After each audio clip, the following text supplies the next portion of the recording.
Oh, can you hear us? Good, good. Welcome and thank you for being here tonight. What's that? Okay. All right. Well, thank you for the introduction, Daniel. Appreciate it. Some old news, we're not doing the global war on terror. That somebody else is doing that now, but we wish them well. Yes, yeah. So That's all fine. it is. That's all. But it's all good. Uh, because we are doing this new great structure here in Columbus, so we're very excited about, and a host of other new projects that we want to share with you this evening. So, this is a kind of a cover of our new monograph, which we'll be having tomorrow at the opening of the exhibition. It's called Radical Practice, came out in 2022, Princeton Press. And being from Arkansas, we get this question all the time. It's like, how can you have a radical practice if you're from Arkansas? And I constantly remind folks that we're not thinking of it in this sort of avant-garde or revolutionary way. We're using it in the sort of the 14th century medieval adjective. It came from the late Latin word radicalus, which essentially means root, or as in relating to or proceeding from root or roots. So it's a fidelity to our roots, to the fundamentals, that was really necessary for us to effect change or transformation in the places in which we work. And in Thoreau's words, heaven is under our feet as well as above our heads. So making those connections to place wherever we are is what really drives us, and this authentic focus on buildings and places, which today is kind of radical. But when we bring together disparate sort of forces and understandings and observations of situation and place, we like to refer to them as abstract union. Now, let's see if I get this. Abstract unions for us are often found in the place of unholy unions, encompassing our approach, and it helps us address questions of practice versus theory, of engagement versus detachment from the world, and questions of space and form. And frankly, most of our work is in a place where detachment isn't even an option. So even if we wanted it to be. And for Ati and I, rather than seeing abstraction as a removal from reality, we like to think of it as the process of connecting to place, generating a productive tension between the local and the more global. We like to call it local, and celebrating this productive tension between these two conditions, and looking for the possibilities for using an economy of means or a maximum of meaning. And as a firm of 25, based in Fayetteville, we have great folks here. We have one of our project folks here tonight, Matthew Cato, who's running the tower. Anyways, for the last 30 years, we've been working on a variety of different types of projects, different scales of projects and buildings, everything from a carport to a new American embassy in the poorest country of the world, in the Central African Republic. So it's quite a range, and it really, we're working from one of the poorest states in the country, where we're having this great opportunity to work all over. So we've been doing the embassy work for the State Department, work in South America, Africa, Central America, but as well as national work, as you can see. So we are, again, local, but we're also national. And just for an example, this is our site of Bangui, Central African Republic, where we're doing this new embassy. Can't show it to you because they don't let us do that until they actually start building it. So, but nonetheless, imagine, if you will, lots of red dirt. Working on a new project for the headquarters at Walmart in Bentonville, 300-acre new headquarters on the south end of the campus, called Bud Preserve, around these retaining ponds. It's a whole extension of the greenway that runs through the campus. We're developing sort of a landform that you can bike up and over and under through, using kind of infrastructural techniques that you make highways with. And then this is a coffee shop, all poured in place concrete coffee shop and restaurant. You can bike through, pick up a coffee, bike on. Only on the interior. That's what you want. Yeah, that's what you said. It's what we talked Oh. about, so you were asking, they were asking us to design a coffee shop. We looked at what's there, which is the network of bike trails. We decided to do a landform architecture, so you don't really see it per se, so it's nestled under the bypass, if you may. There's a way to get through under, and then we kind of made the bike above, also, so you could ride a bike down to the coffee shop and get that, and inside you feel like an Arkansas cave using just Venetian plaster. Yeah. With a view towards the lake in the back.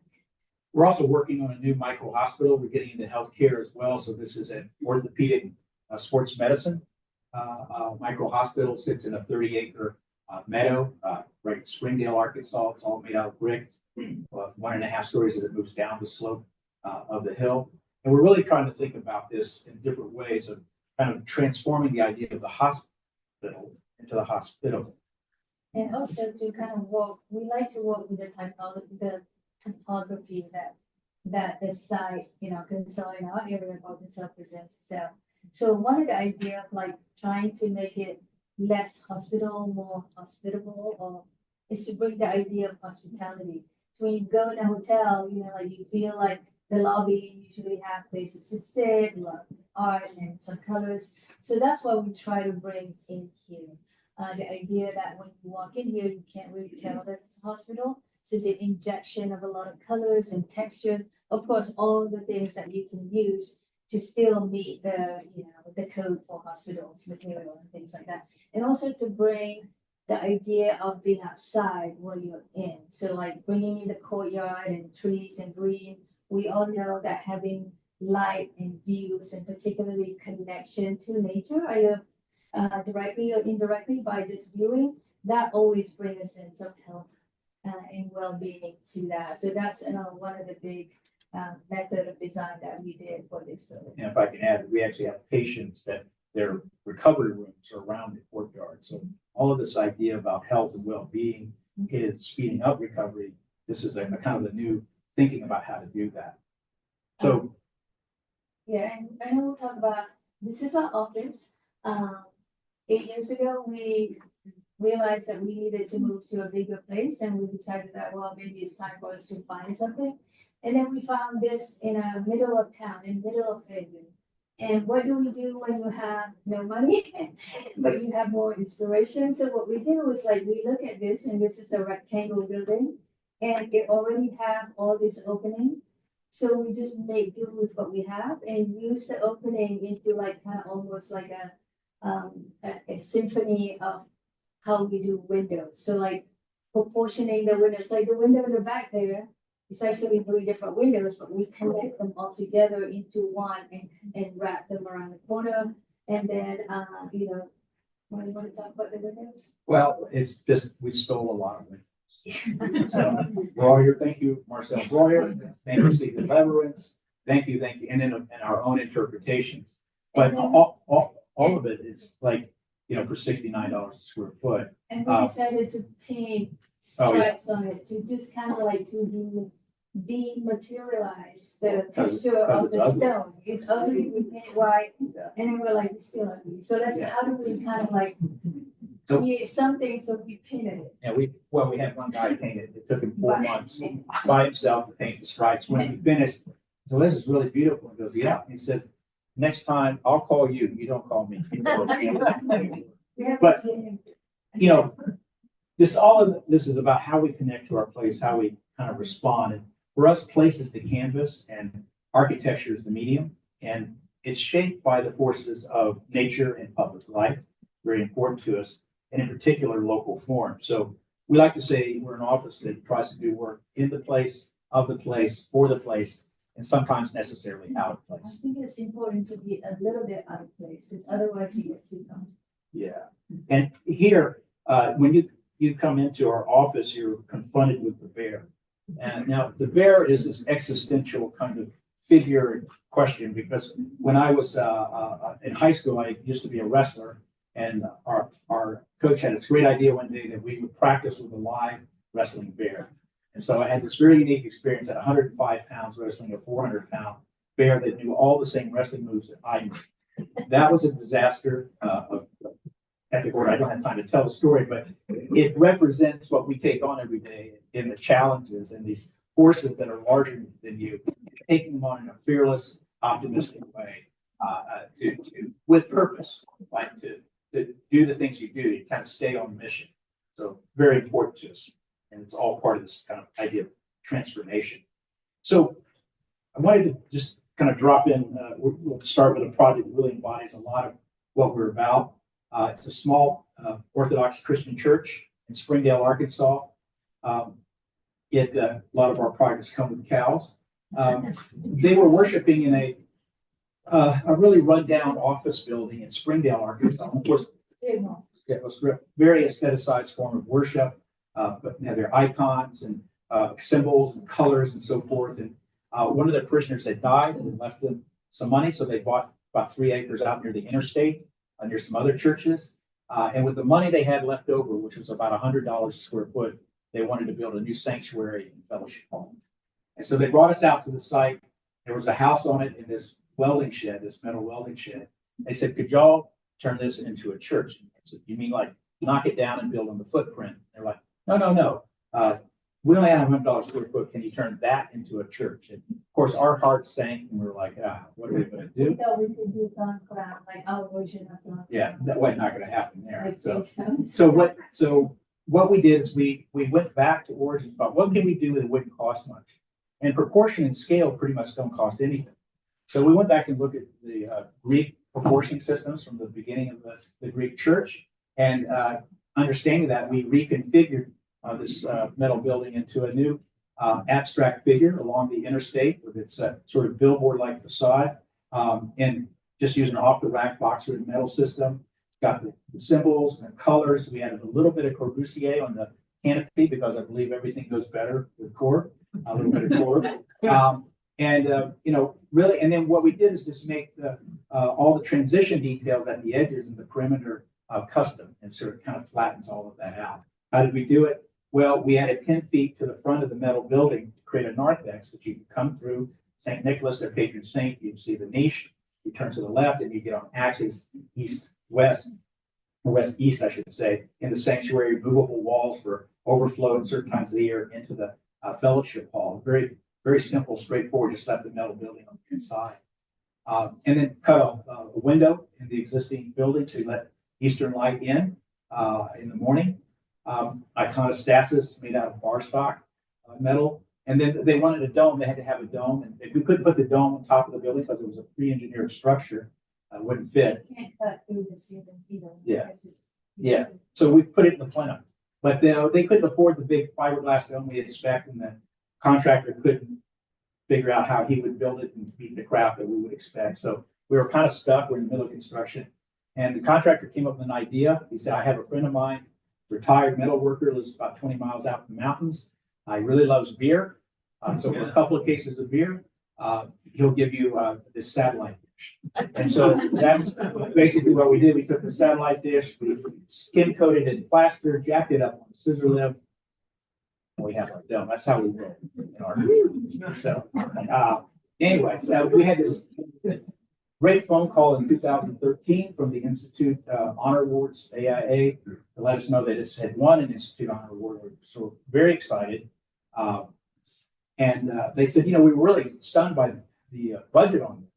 So we did some research, and we've discovered that this is the least expensive building to ever win an Institute Honor Award in the history of the program. So it just underscored what we've been trying to do for the last 30 years, is to demonstrate that architecture can happen anywhere, at any scale, at any budget, and for anyone. Not just reserved for the few. Yeah, I also want to add that this is a material conference. I feel like materials are beautiful in itself. I think it's, in this case here, I feel like the main thing that we did is prioritizing the front. It's all the same material. It's all with metal, box with metal, but changing the color in the front and prioritizing the front as the facade that you want to focus on, and adding a few details like, how it touched the ground, the abstraction of that, I think it elevates the material itself and also allow you to build it for $60 a square foot. $100. Yes, yes. Okay, so this idea of transformation, we kind of follow through a later project in Memphis, Tennessee, working with the field operations at James Corner. This is the largest urban park in America. It's a 4,500 acre park, and it's called Shelby Farms Park. In the heart of that park is an expanded lake, 50 to 80 acres. And it was a park that had some identity, but needed a new makeover. It didn't reflect the socioeconomic, racial diversity of Memphis so much. The attendance was down, as well as they were not able to keep it in the black. So it was a nonprofit, and so they were really looking for a big makeover. They had some got some big donors to kind of help out, and it's located not on this side of Memphis, where you cross the river from Arkansas and into the heart of rock and roll and barbecue on that downtown Memphis area and Beale Street. So it's on the opposite side, on the east side. And this park used to be a penal farm, where prisoners farmed the land and blue ribbon cattle, and that's how they sustained themselves. And then they would sell it off whatever they had left over.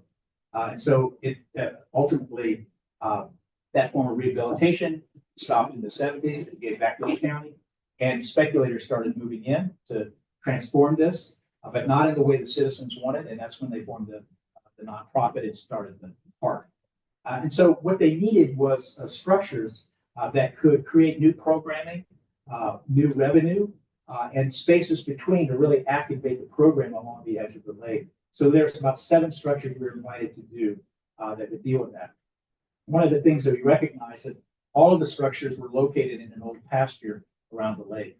And wherever there was shade, when we went to visit, there was always people. But no shade, no people. So we knew that each one of these buildings had to generate their own shade. And that was really important. And of course, we again go back to origins, looking at the vernacular as a place to start, with the breezeways, the dog trot, the porches, ways of cooling in a passive way. And so our first structure is an 8,000 square foot visitor center with an 8,000 square foot porch. And so it all made out of, again, back to the materials things, aluminum bar grate kind of stuff we work on, walk on. We figured out how to turn it into a cladding system, how to connect it to the substructure of the Around superstructure, along with third growth cypress, local cypress, and a series of extended thresholds or breezeways, dog trots, and they get you into the site and have these beautiful uninterrupted views of the landscape. It's a 32-foot cantilever, creates shade pretty much year round, and it's all ventilated with 5 20-foot big ass fans. I also want to point out as a material, we use it as cladding. This is materials that usually used for, making steps in an industrial building. So not only cladding, but soffit, as well as right here, you can see, you can't even tell, but it's doors here. So this has hinges. So just think a little bit more, detail on how we use one singular material. A lot of our projects use 1 or 2 materials. And to maximize impact. And the beauty of this material that a lot of people don't pay much attention to is that it reflects light in a very gorgeous way. So it picks up on the temperature of light. Sometimes it's pinkish, sometimes it's more orange, whatever, and it has a very diaphanous feel to it. And then Jim Corner did a beautiful job with his team of configuring the land to kind of work with each of these buildings, sort of to fix it to its place. Picnic pavilions, we like to call them crickets.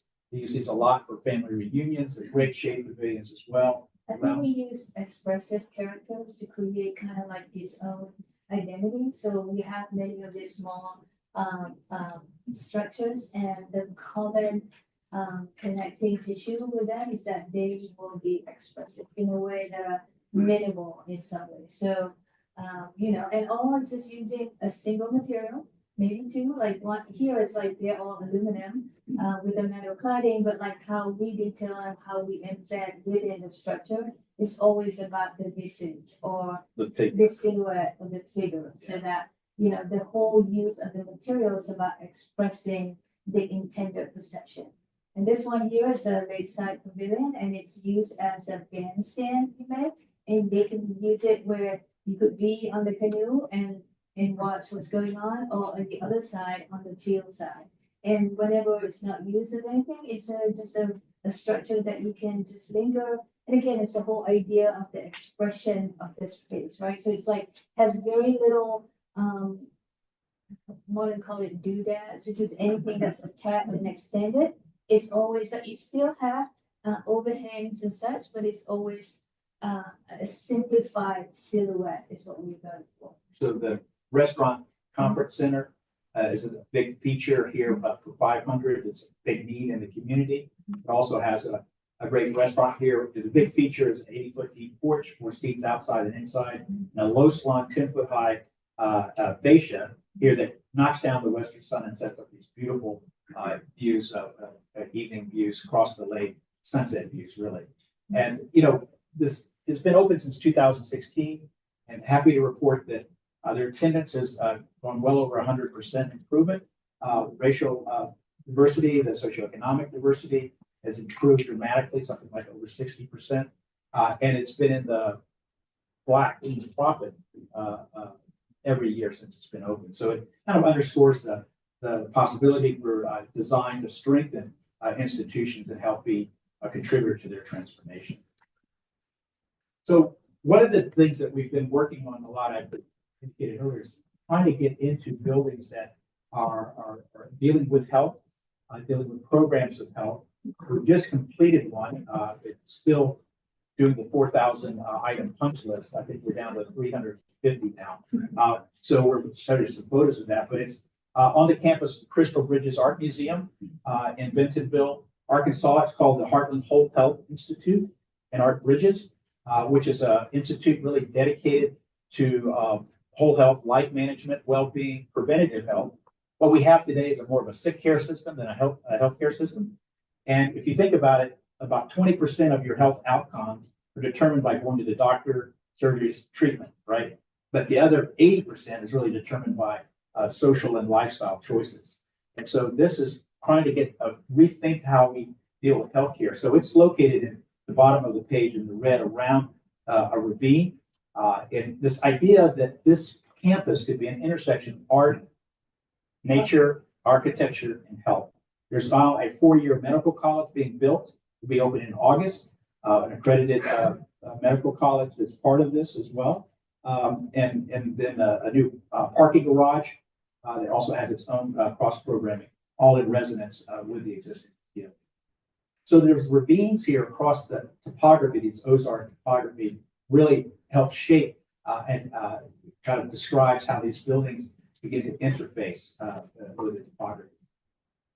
And so we came up with a building that basically sort of wraps the ravine and creates a series of event spaces and clefts and cave-like spaces underneath. And then begins to gently flow and gesture. So you sort of slip through, it says an extended threshold and a filter onto the campus itself. We're going to get into the material a little bit by thinking about our existing topography, the Ozarks, our karst topography with hardwood forests. And so when I used to talk with Fay Jones about his own work, he would talk about it in terms of the cave and the forest. And in some ways, as a cave is something that begins to ground the building, is an extension of the topography, and the forest that sits lightly upon it. And all observation from living there too for now 30 years beyond that is you can't help notice the cave and the forest idea, you know, as part of what inform a lot of our. But our cash crop in Northwest Arkansas is rocks. So we got really thin soils. And so you can't grow much. So I've got a lot of chickens and beef and so forth. But something interesting happened with that because people are very, you read Emerson's Self-Reliance, that describes the Ozarks in a way. People are very, very, I would say, hard scrabbles, resilient. So to make their buildings, they would just take the fieldstone they could pick out of the ground and they would lean them up and they would make structures like these. We call giraffe buildings. And then big mortar joints so you didn't have to make them too perfect of a fit. And we were really inspired by this as a way, kind of taking the material culture of our place and using that as a way to kind of extend the topography up. And elevating them a little bit. Like if we can make that a little bit more elevated than the way it's been associated in the great for us in our culture over there. The other thing we're looking at is at the forest and the striated bark of the trees, which was an analog to developing of Brise Soleil, vertical fins that help with solar control, energy savings in a passive way. And then we're beveling those fins to capture the light or shadow as the sun moves around. It's very dynamic. And so this becomes the material palette. The forest with these pre-weathered brass fins, we're not using wood because of the durability issues. You would get something to scale. But it is the analog for that. And then this new representation of the giraffe stone construction methodology here with rope joints that sit proud about an inch to cast shadows as well. And a nice mixture of both rocks with iron spots in it, as well as the gray rocks. So some comes from Oklahoma, some comes from Arkansas. Full scale mock-up, we always try to do one-to-one to kind of work out the details. And then again, letting these things sit together in a very kind of graceful way, a new kind of entry into the campus and entry into the building itself, into the Institute.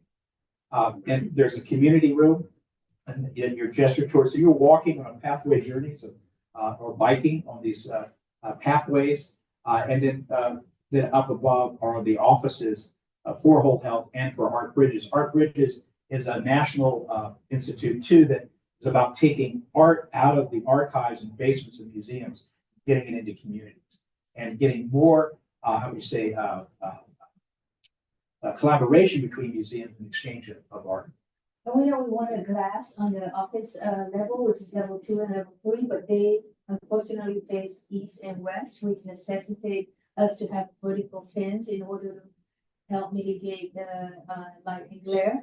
So, but we do want the views and we want control light so that this whole fence is really a sustainable feature that we want into the design in order to be able to have that beautiful views and light, but yet not get, all that. So these are photos, so we don't have the art's not in the furniture and that sort of thing, but we wanted to just kind of share with some of these construction photos and the beautiful craft of our stonemasons in the Ozarks, as well as the beautiful craft here of these pre-weathered brass fins and detail, and like how they harmonize together. And one of the things when we won the project, we were told by the client they loved our ideas. They don't like boxes, and we had designed a series of wood truss boxes. They said, I don't like that. So we had to go through a design exercise where things are really dealing much more with taut curves and that sort of thing. So here's an idea of this kind of textured pattern of the stone, which is quite beautiful in its own right. And then the series of kind of clefts and caves through that intersection of the base where all the public programming is, event spaces, cafe, education, exhibition, and then up above the offices. And you can see how that occurs. So we took the metal, we curved that around for the soffit rather than taking the easy way out. So everything is caught up in that gesture, and it's essentially hung from a truss in the roof. So there are very, very few columns. It's like a hanging bridge that curves. I don't quite understand how it fully works because not very good at structures, but that's why we have a consultant. We have a community porch here. This is a stair that's also acts as a column with multiple vitrines for turning the building inside out with art facing onto the pathway journeys. Begin to see how this flickering of light across the edge of the fins happens. Those are in constant movement. They kind of move with the sun in terms of light to dark. And the spaces that flow, you might want to talk about that. The plan is basically a lot of rectangle spaces, but on a very free-flowing footprint. Radius curves, Yes. radius edges. This is all all the public. So the idea is for it to flow. And then we talked about, we had to do a presentation on our interiors, colors and material selection and things like that. And we realized that she had, which is a key piece of art by Ashley Brand. Kindred Spirit. And it's about two guys, two friends, and communing in nature. So when we figured that this is a good way to introduce the material palette, because everything that's in it signify health and wellness in my mind, because it's about nature. And all the colors that you want to choose is already in here. There's orange and pinks and blues. So that's what we try to do. So on the inside, we're using local, again, trying to be off the place and also to be good in terms of carbon and all that. So we try to use pecan. Pecan is natural to our area. We used to have quite a bit of pecan orchard. So it's a pecan hickory plywood on the ceiling used in a way that work with the whole fluctuation of the space, you know, kind of understand the whole idea of the forest and the crack. And also in a way, it helped capture acoustic and also hide all the things that goes in the ceiling. So we want to make it about that, right? About the forest canopy and the whole feeling of being in the cave in the forest. And then how you get up in the second floor. And also having to clad this wall that you, when you enter the lobby, using felt, different colored felt that's embedded in acoustic inside. So that way it not only give you a beautiful backdrop, but also bring some color, but help with, again, acoustic and other things. The floors are stone and the walls are The Asian floors are plaster. travertine, yeah. Yeah, so that'll all be artwork dedicated about subject of health, cafe, Mhm. hockey. Yeah, and this is a detail of that landing of the stair. How that's all of the curvature, this canopy, all of this begins to create transitional moments, like for these elements to fit and nestle into. And again, to use a single material that you clad everything in to maximize impact and also minimize the visual clutter.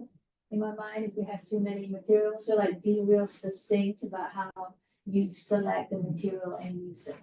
Again, this is the level of the office level. So again, working with the flow of the building where you use this sort of rounded shape for the offices so that they have, you know, you're not going to try to put like rectangle and try to have a normal type of office inside. So you work with the flow of the building and they want a lot of open office. So we embed them in between the spaces. This is like it was a couple of weeks ago. So, and then we have this acoustic glass panel that performed really well. You can't really hear anything that's going outside. So again, the idea was everyone gets to feel the light and the views on both sides, which is very important for your health and wellness and well-being. Because a lot of these folks in their current office, some of them don't have windows. They don't have access to the outside, and we want to change that because it's not only beautiful, but it's also a better place to be on a daily basis. So there's very little light that needs to be turned on during the day. You're getting kind of narrow curve, you get lots of light, but it's about 55 feet wide. So you get about 25, 30 feet of light from those lines. There are several other programs, an outdoor terrace for yoga and taking lunches, open office, but then also a meditation space, which was really important. So we decided an idea of developing a 30-foot high cone that you would then bend that cone at the top to the north to pick up the diffuse light and then the temperature of light that will change over the course of the day too. And it comes with its own anti-space where you can sit, take your shoes off, and then go in and relax in the space. It's kind of hard to photograph because it's very tight and cone. But we didn't know quite how to build it, but the contractor said you need to build it from the sky down, which is kind of counterintuitive, but that made the most sense.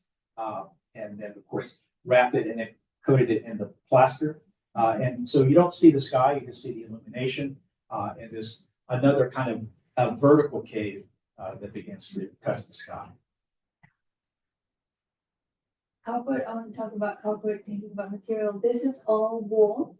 Again, you know, renewable and very healthy material.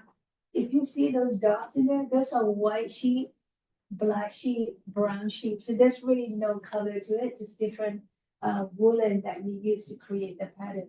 Marta thought it was part of the travertine. You couldn't tell that it was, you know, you change from going from the travertine floor into a carpet floor that have similar pattern and it's a healthy material that we use.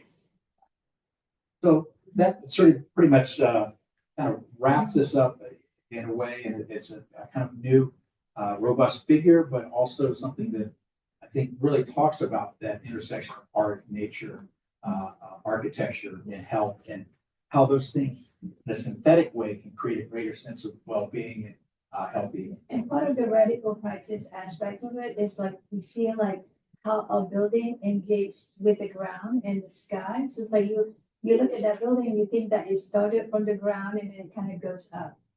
It's actually has 3 floors, it's like everything else, but the perception of that engagement with the ground is very important. And then we talk about this parking deck.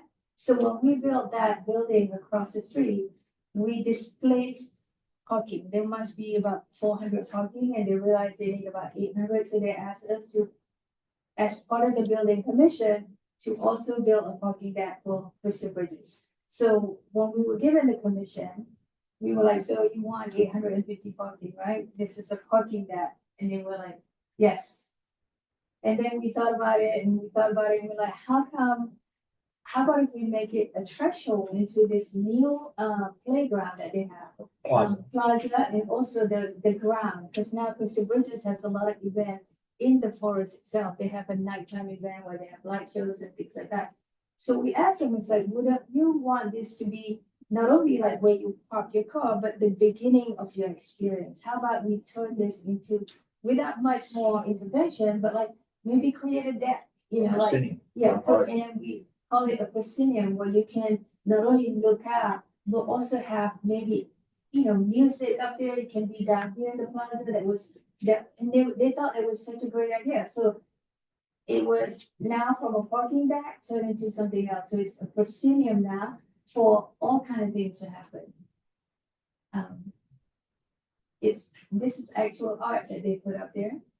And they art, have music events light, here. music events, all kind of things. So as you park in your car, you can see what's going on. And they like it so much, so we're like, oh, we like this. Can we add a bar and a restaurant? So now we have a bar and restaurant, and also which we custom design every single piece of furniture using local Arkansas oaks, and also using it in a simple, sort of like simple shape. So the opposite of like CMC, we don't want that. We want, because Alice said, I want it to be a welcoming place for grandmas to bring their kids on a Tuesday afternoon, and also for hipsters to come on a Saturday night. So we wanted to make that cultural connection to the local place where things can be made in your garage and things like that. So all the doors open up, becomes part of the porch. Well, see that here. But one of the things a lot of folks enjoy about it is the color blue. And what's that about?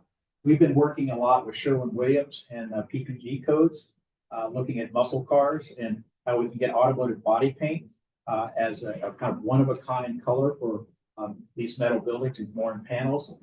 The idea I basically stole from Fay Jones, who paint all his metal work with a 69, I think it was a Buick, whatever, gold green body paint that lasts 40, 50 years. So now they can do it. What used to be a false bar, Sherwin-Williams bought it. They do it. So if you get to work at a lot of metal, you can do it. This is my grandmother's 65 Pontiac Tempest Agua Azur.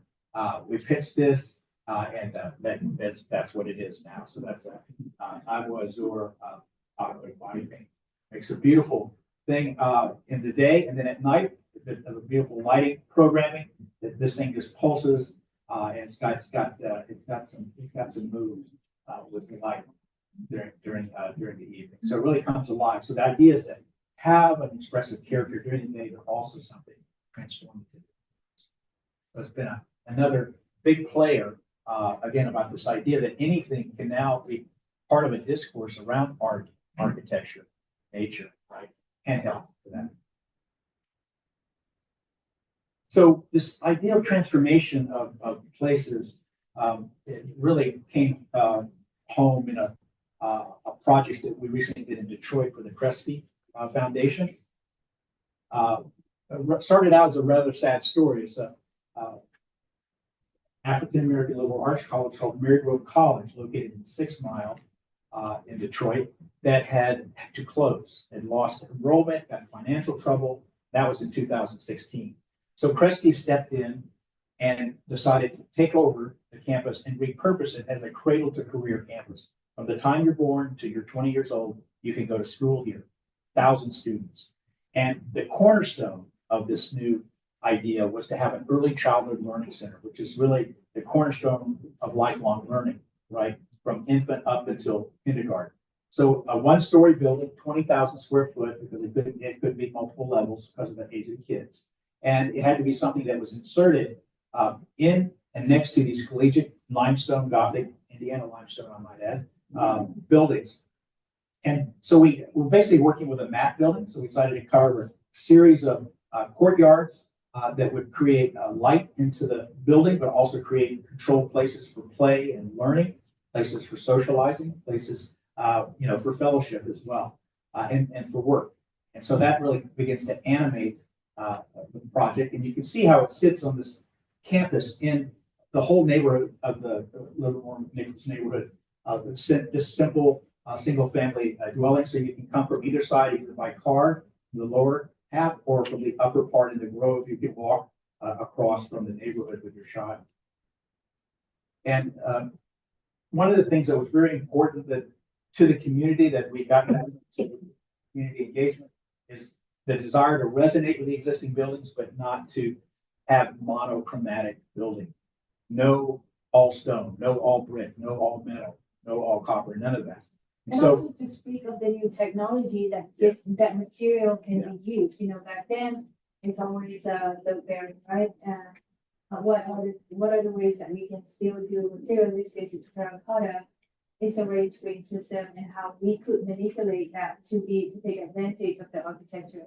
So all the push and pull can really happen real well with this sort of technology, that you don't have to live by what's there. Like, you can be innovative and still yet connect to the culture of this place. So the idea here was polychroma, which I might say was terrifying to us.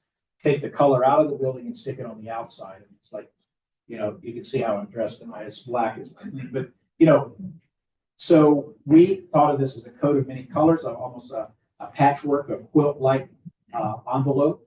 And we were inspired in many ways by the Gee's Bend ladies, the quilt ladies from Gee's Bend, Alabama, and how they take discarded rags and reassemble them in these beautiful compositions of color and composition. And so that was an underlying inspiration, and really came together quite well with a base that kind of resonates with the existing, but in these accent colors that begin to create this idea of polychrome. And then we use the windows as spatial propositions to capture light from the side, from above, from the front, and really animate that facade. A wall gently leads in, which creates the entry into the interior. And also as a way to not have a visor. How do you create kind of like cleft, again, informed by the topography that we're familiar with? So things kind of like the push and pull and how that create entrances and things like that. One of the things that, for me at least, when it comes to the inside, I feel like, of course, you have to do a good plan, but a good, well-planned light and views are life-changing. It makes a place, livable for 8 hours a day, if not more. So in this building here, considering that we have to do a single floor building, knowing that it will be massive and huge, and how do we create that sense of well-being? And that for us was creating a mini garden from the inside. So you get to perceive this regardless. Detroit get pretty harsh weather, particularly in the winter. So how do the kids feel like, if they can't go outside, still feel like it's a nice way to experience what's out there, the garden? And coffee shop on the left, community spaces on the right. And here's an example. And creating pockets of light that can come in and can animate the ceiling as well. So these are very simple and inexpensive way to strategically bring light, which is, to me and to us, as a practice, is something that we prioritize in order to create healthy spaces. Again, you never are without views to the courtyard. So, and of course, view to the outside. And using a lot of colors, they wanted a lot of colors, the client. So in a way that is not overwhelming in some ways. They picked this fabric. These are the kids' reading area. That was cute. I like the photos. Every space, this is in the hallways. We're carving away, create places for inhabitation and occupation of those spaces. So every space is basically a classroom. And having that direct connection to the outside is very important too. Again, the view of the garden. one of the courtyard garden. And this spills out into the landscape. This is the path from the community, the housing side, residential side. And the entrance, when you come from there, is in this grove of trees and kind of learning landscape, learning and play landscape that our landscape architect Marty Reddick designed. Is quite beautiful and very human scale. Yeah. And so, anyways, this is ultimately the final product. I just wanted to share that we had gone to G's Bend to kind of meet with the folks here and kind of really look at the quilts. We came back when this was done, and I had a picture of the building on my phone, and I showed it to Ms. Petway, who's the matriarch of the G's Bend. And I said, "Look what your quilts inspired." And I showed her the building, and she looked at it and she said, I said, "You've given me an idea for a quilt." And so it kind of, at least kind of comes full circle. So I want to share a project with you that we just finished, a collaboration of a 200,000 square foot office building in Bentonville called the Ledger. And it's really about the manifestation of local culture as a way to shape architecture. And in this particular case, the local culture is really about biking. It's about mountain biking. And so we were asked to make this office building. This was in collaboration with WeWork at the time, their architecture department, headed by Michelle Roachkin and then others on his team, Christian Callahan, Haruko Rucci, James Slade, others, and design collaboration and kind of to make the first bikeable building in the country. No, they weren't asking us to do the first bikeable. They asked us to do the first WeWork building from the ground up. Usually WeWork will rent a building and they'll do the inside. Yeah. And they don't have a big enough building inventory that they needed to build from the ground up. So when we were asked to do this office building, we thought about how about if we continue the sidewalk and the bike path up into the building. And that was something that they loved. They were like, let's do it. It also has a way to kind of cut down on the elevation so that it feels less massive. Yeah, we'll get it. But you want to talk about public space. The whole idea was how can you as a private client be able to bring public into the space, right? So it's I thought that was a very generous gesture by them because now you don't have to have an office in this building to be able to use the building. So it's a good safe space for people to walk and to run, like running up and down here. You can It's 3/4 of a mile, and it's also 3/4 of a mile from the town square. So if you walk in the town square up and back to the town square, you get your 10,000 steps. So, okay. But one of the things that part of the story was that WeWork imploded in the middle of the project, as you're probably all aware of.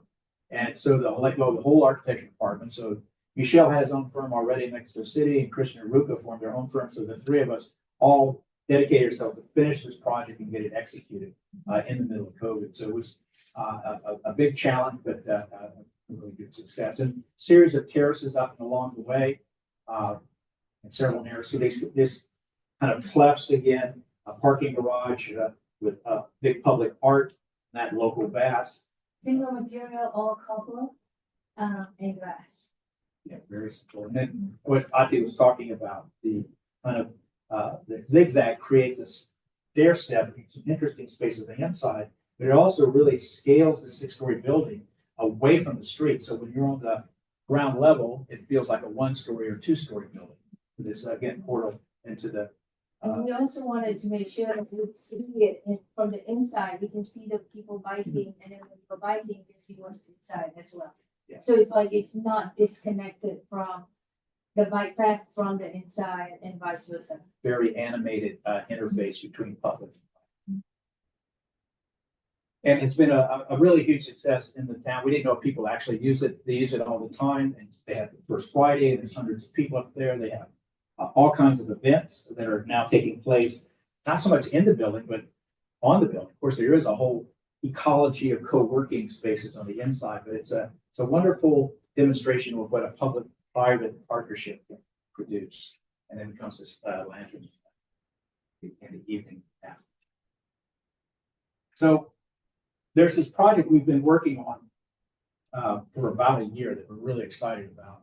And I want to share with you a little about it. You might have seen some clips, what we thought of it, but we wanted to share with you how we got there a little bit too. and it's the Columbus Air Traffic Control Tower. I don't know if Brian is here. Yay, Brian. All right, there you are. Okay, good to see you. Brian Payne is here, head of the director of the airport. But this was a really great project for us, and I felt like in many ways when we came to interview, we were already familiar with Columbus. We've come to Columbus a lot. We first year at Arkansas for 10 years straight, the first time our students would ever see architecture was a field trip to Columbus, Indiana. And that was a big thing. And we like to think of ourselves as the Athens of the Ozarks. And we discovered you guys, I think, are the Athens of the prairie out here. So we already, we have some kinship of being, in the middle of nowhere, but close to everywhere. So, and you have a lot of icons here and gateways and that sort of thing that really punctuate and help articulate the city. Here we go. And so these gateways to the city, we were really kind of cognizant of First Christian and other sort of vertical elements in the city. We thought, well, this is an opportunity to the north, the airport, as well, to have an iconic feature against the sky as well, to kind of take place and resonate with this other order that happens once you get above the tree line. And this is just really, you can see it as it's understood from the ground, but it's also understood from the sky. You're really a city of towers. You have way more than most folks do in a small town. And of course, you're an architectural mecca. We all know that. And that was another thing I told Brian, you had us at Columbus. We were so excited because there's such a great legacy here of architecture and things to learn from, and the opportunity to help contribute to that was just something we could not resist. And so the city of towers, we made a little drawing, and out on the end there was at the time the 114-foot high tower, what its role could be in the midst of these other figures in the city.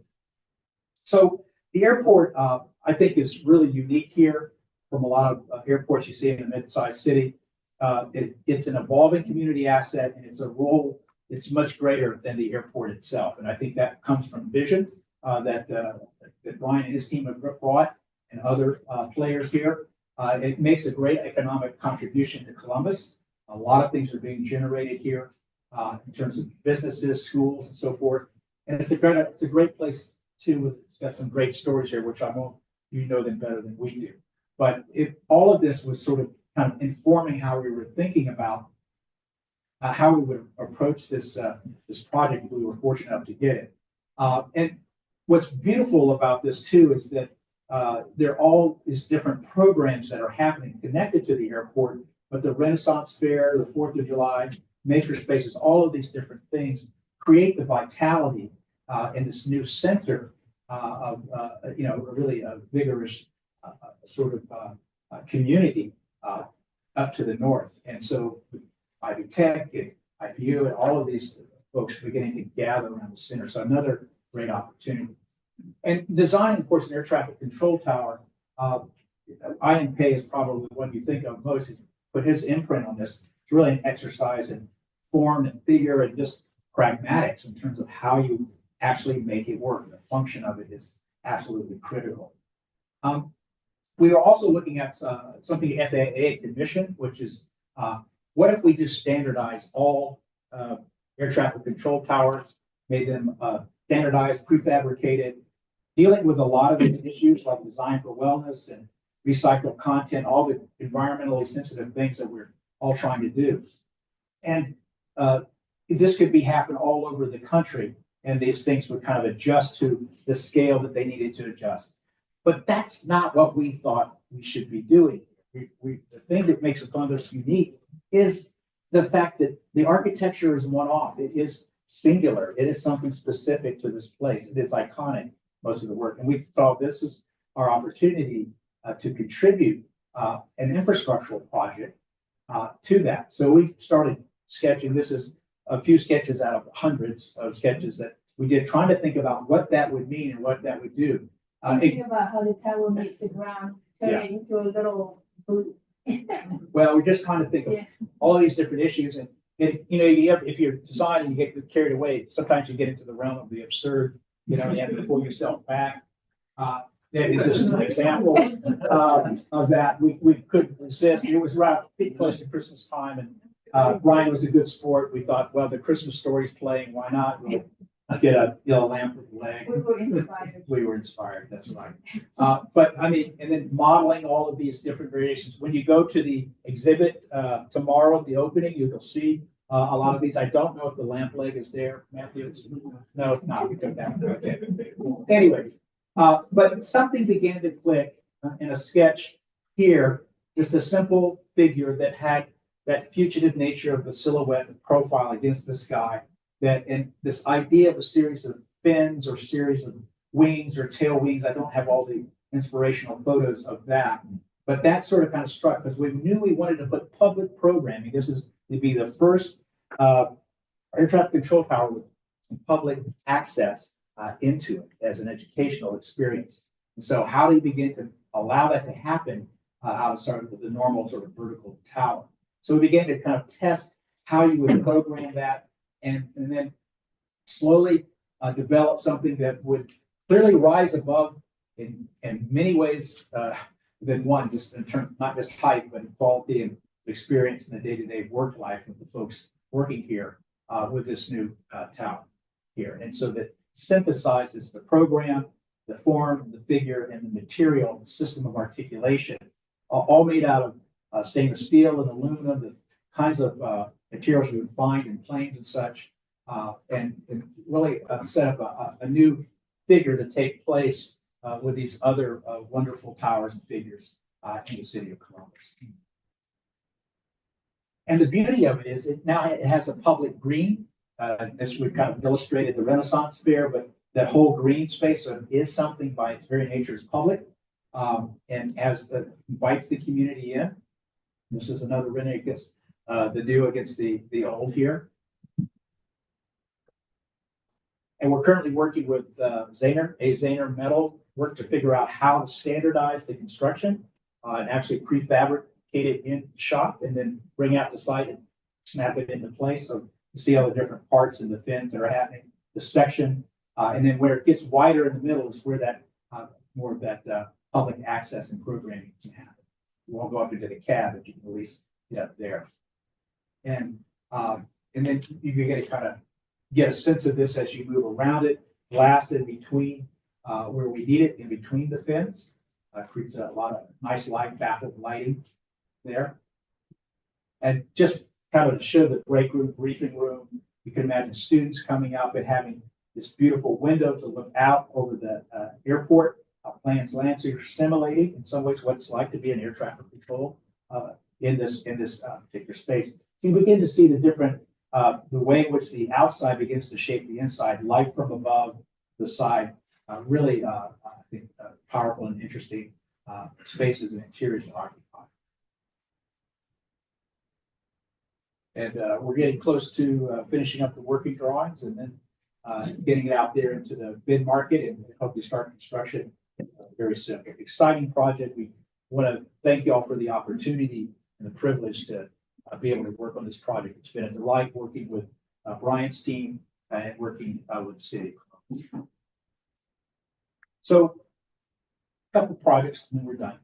We're talking as fast as we can from the south. One of the things that we've kind of alluded to, Ati has, and I am, is this idea of taking the ordinary material-wise. It doesn't matter what the material is, right? If it's good, it can be. If it's a good idea, it can be realized at multiple price points through multiple types of materials. It doesn't have to be. We think we've demonstrated that. I think that all materials are beautiful. In this case, we are asked to use consequence. Yeah. And so we. Yeah, well, it's just a simple Quonset hut. So we met a developer from Detroit who has been developing urban Quonset development. And typically you see a Quonset hut, it's out in the middle of nowhere, and agriculture is a figure. It's by itself light industrial. What we were asked to do is develop a mixed use development of housing, offices, restaurant, an ice cream shop, a bookshop, and a public plaza. What we did was that we were asked to use concepts, so we didn't use concepts, so that even the other structure are made out of concept. They're turned sideways. And our concept is not sitting on the ground; it's sitting on the base of concrete block, and Yeah. that's where you have a mixed use program on the concrete level. Our inspirations come from this little museum you may know about in Fort Worth. They're from seriality, and obviously the Kimball, we thought, well, there's a way to, we could take something that's very noble and we can ennoble our own thing. Only to discover that he had been looking at the stockyards in Fort Worth when he was working on the museum, so he'd already beat us to it. But nonetheless, by flipping it over, we were able to, of course, these are the structural huts here, go up in a day and a half, sitting on the concrete bases. But then we flipped the one story on the side to make the structure into cladding, similar, same vocabulary, giant corrugations. And that gave us opportunities to develop eccentricities and certain ways to develop windows and doors and openings in this horizontal system. This is a window on the street directly into the kitchen. You can see they're making food in the restaurant, public plaza with recycled stone and pond cypress and cypress that Julie Bardman, with dirt, she uses them like jazz notes rather than like walls or edges. And then just the street edge, very simple, and cutaways gives us a chance to develop details for how to make window jambs, different openings to kind of cut open the system and open it up, create some diversity and some variety in the articulation making. On the back, the alleyway, porches for the folks living up top and for the working folk down below. We even start shaping the trees to work with it. So, no, I don't know how that happened. And then when we go inside, you didn't want to overwhelm the beauty of that barrel vault from the concert. So we kind of create this single shape using just plywood. And here's like, you have this one figure that's embedding the stair, the bathroom behind it, and the kitchen. So like making it a figural rather than, a wall in a room. So here's the living room, the stair that goes up to the bedroom loft, and as well as another bathroom in the back. And in the back is the kitchen dining. And the interstitial spaces here, they're still public and used by the public. The public are welcomed into development. The new approach to develop, this is an emerging neighborhood, Magnolia Village in Fort Worth. And it's being embraced by the neighborhood now. Small businesses are opening up a new barber shop here. And again, just porches and so forth that bring people into the plaza itself. So it's been a really huge success. We did get our one rear window moment where we got everybody to lift their shades up and get this iconic shot here. No murders were taking place. So you're working with the idea of a public being able to use a private development. You don't have to live here or have businesses here to be able to come and enjoy this place, which is kind of nice to see that it's being used to live. Yeah, it's really quite lovely. Last project we want to share with you. So this is an epic project for us. We've been working for 7-8 years. It's called the Thaden School. This is Louise Thaden. She is a pioneer in aviation. She was a contemporary of Amelia Earhart. They flew together, and she also set several records in the Vindex cross country air race, beating not only the women, but also the men. They were trying to keep her out and Amelia Earhart out of the race. They entered anyway and won, or at least she did. And so she grew up in Bentonville, Arkansas, and she was the muse for this new school, a maker school. It's a 6th through 12th grade, has an index tuition, which means that anybody can go. It's your tuition is based on what your family makes. So some people pay $500 a year, some pay $25,000. And so the other aspect of it, this is a campus in town with no fences around it, anything. It's open to the community. So its campus is accessible. It's got 3 signature programs: Wheels, Meals, and Reels. They work together. Every student gets a bike. They learn how to work on bikes, fabricate bikes, biking culture. Reels, they learn how to tell stories using animation and film. In Meals, they have productive landscapes where they learn how to grow food, harvest food, and produce food, teaching kitchens, and those sorts of things. So all of that working together in a collateral way to make a very holistic educational experience. It used to be the fairgrounds, about 30 acres, near about 8 blocks of the town square. We weren't looking at Collage City. We were looking at chicken houses, barn groupings, barns, as a way to think about how to master plan this campus. We're looking local. Yeah, we're looking local. And then we kind of bend Yeah. the rules a little bit. So this is a collaboration with Andrew Pogon, SQ as Ripple. They did the home building. We did the other four buildings. But the idea was to think of the campus as one big classroom kids can learn from. There's no canopies or anything. You walk across the campus. Indigenous plantings, terrain, water management. They have a water lab here, community geothermal, a host of things that all contribute to the learning environment. And the area outside of the building is just as important a classroom for them than the building itself. Yeah, and a simple palette of materials, a boxwood metal, as well as plywood ceilings. And then the FRC panels where we need them. Keeping the material simple, one material, and with a secondary wood material and some concrete panel.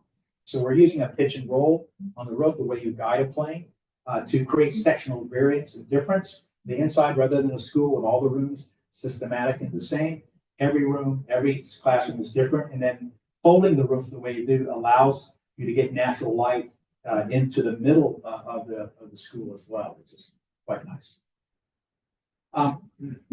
One of the things back to the Sherwin-Williams and the PPG codes is this one we started with a 67 Shelby GT Cobra, and we found a relationship between the green gold and the Arkansas Osage prairie grasses. So, and lots of metal flake, and we developed our own custom color system here that's very nice and very unique and works really quite well in the landscape that makes up the campus.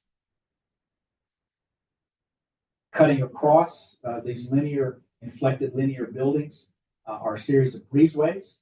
And porches are really important to us because the area in between is used a lot. In fact, one of the students comment is like they really love this is the area that they're allowed to be themselves. They can talk loud, they can be low, do whatever. And also when they would dash across campus if it's raining. So it become a very important space for them. And we added skylight also here in order to bring more light into space that might have been a little more dark because it's wide here. And it's an outdoor classroom, essentially. Yes. They do like do lessons with chalk. And going inside, again, there's singular major materials, of course, concrete, drywall, but like using inexpensive plywood and don't care that they don't match, because we just want to showcase that material and it doesn't have to be an expensive material. In fact, the beauty of it has a lot to do with the fact that it's not perfect. But how can we use them in a systemized thing that create beauty outside of the materiality itself? So I don't believe that you have to use expensive material, but be clear about how you want to use it. So I think we decided as our client also that wood is very important to bring in, but not where they have to maintain it. So putting it up in the ceiling was the way to kind of bring the warmth without the maintainability that you tend to think of with wood. The Wheels building, this is where all the bike shop is, robotics, the different project labs, that sort of thing. It has its own porch up to the west and blocks the sun, but also gives a place to take your bikes out. Productive landscapes to the south, where they grow the food. They learn how to do that. And the teaching kitchens are in the home building. And the interior is similar.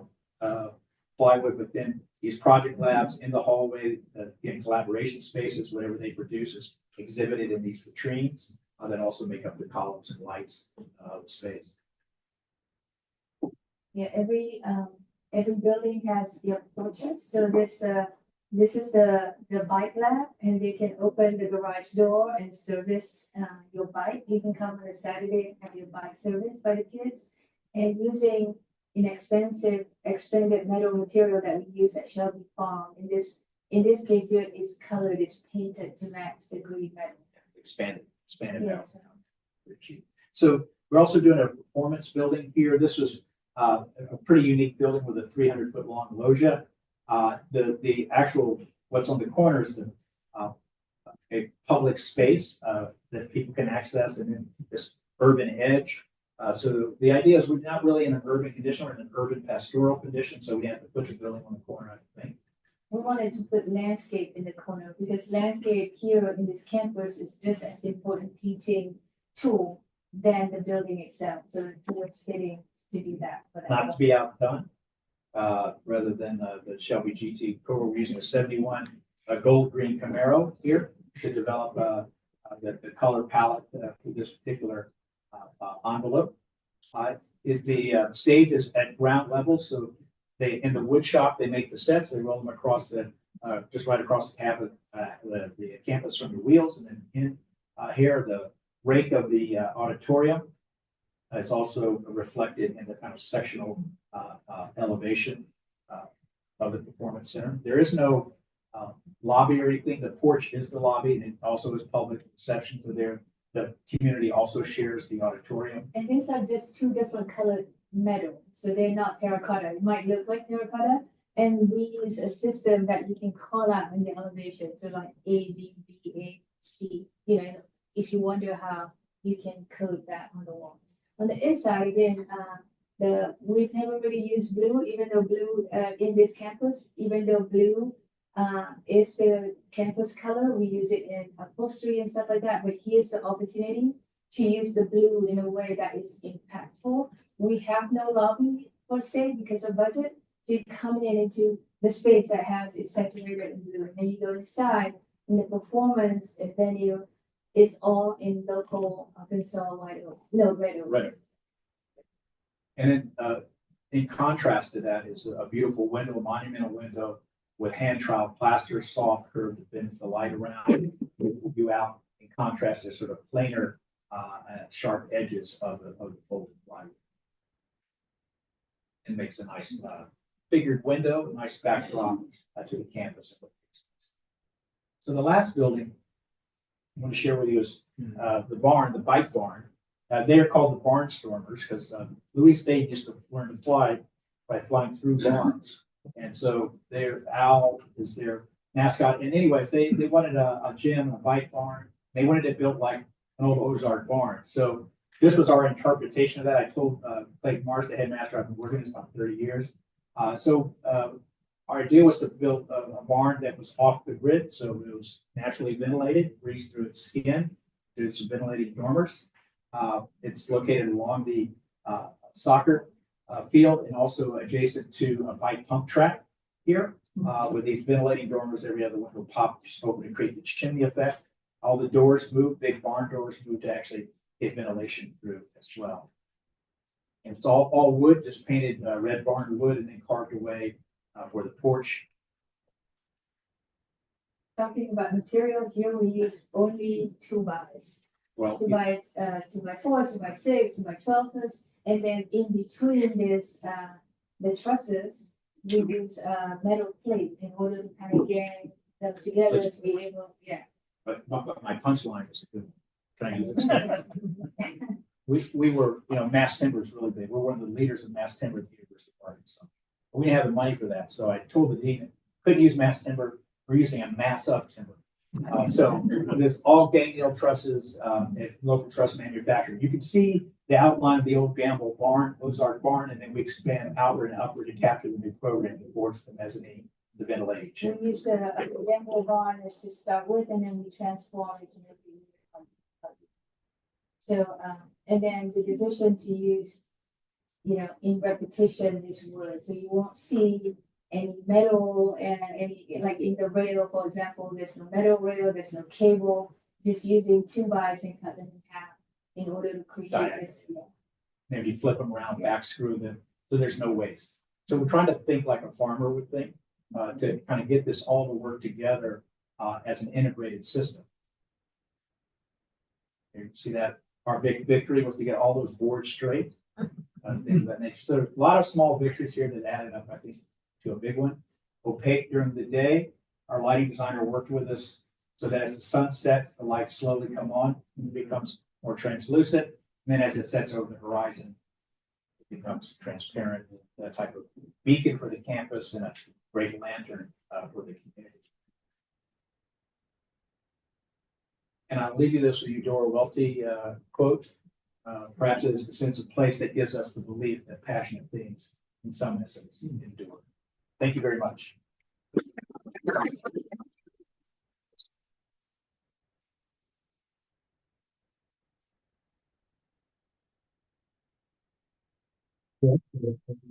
A couple of questions? Yeah, we can do questions. 2, 3, maybe 400. Their game, they with this question. In the back. I can project if you want. So 2 questions, 0 comments.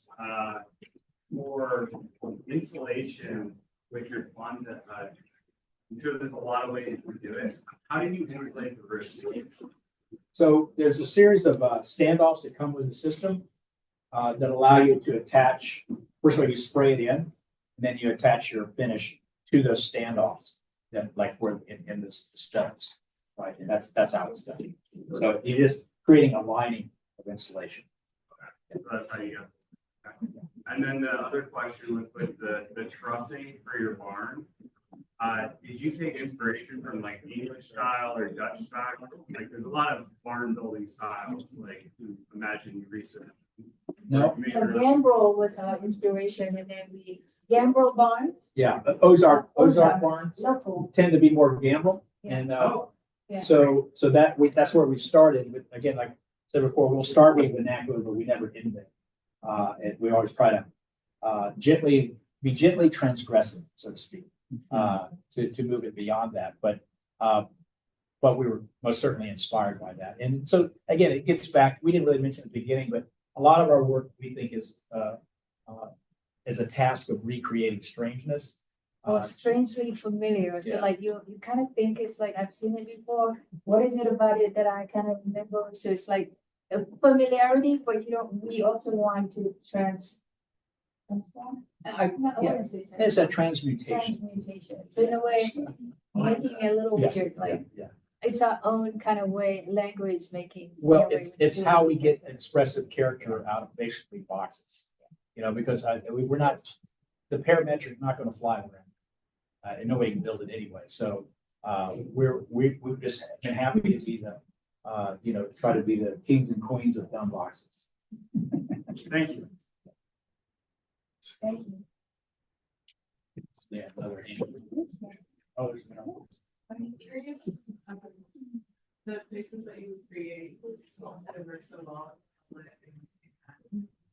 there, but we didn't talk much about like participatory design practices. So I was wondering how to achieve this without necessarily doing like design charrettes or like going around door to door and asking everybody like, what's your research base like? Yeah, we do a lot of that. We just don't have time to talk about it Oh. in a short form, but like Maryborough, for example, we work with, actually they didn't want us to work with the community. They want people in the community. So we are listening, with another company that's engaging the whole community to really listen and we listen through that. That's how we got that they want polychromatic, and they wanted to feel, because they said that the kids go crazy like in the winter time where they can't go outside. So that's how we started with the whole idea of multiple courtyards, and also to have that light and view. So all that is generated from, not that we came here and said, here's what you're gonna get. We spend, I would say, 3 or 4 months through that process first, and through the finding before we design. Same with the a lot of user groups, community groups that we engage, everything from teaching kitchens, culinary school, engage different partners, and went through lots of conversations just to kind of understand certain aspirations and sensibilities. A lot of times though, I don't care what community you go into, you can say, well, give me a list of what you need. We don't approach it that way. It's really about tell us your story. Because in the story, you're going to find, I think, a great deal of hope and a great deal of reasoning of why people are still where they're at, what they're looking for, and what they love about a place, and what they think can be improved. But their stories are unique to them. And we try to listen carefully and then act boldly when we feel like we have a handle on some strategies. Don't always work. Sometimes they're rejected.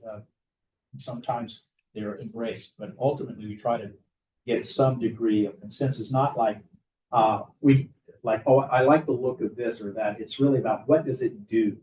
What is it doing? And how that can not only like giving what the public want, but how do you connect back to the essence of that community? Like, that bike building, for example, you can't really do that in other places that Not don't like the have the Ledger. culture. Yeah, the bikeable building.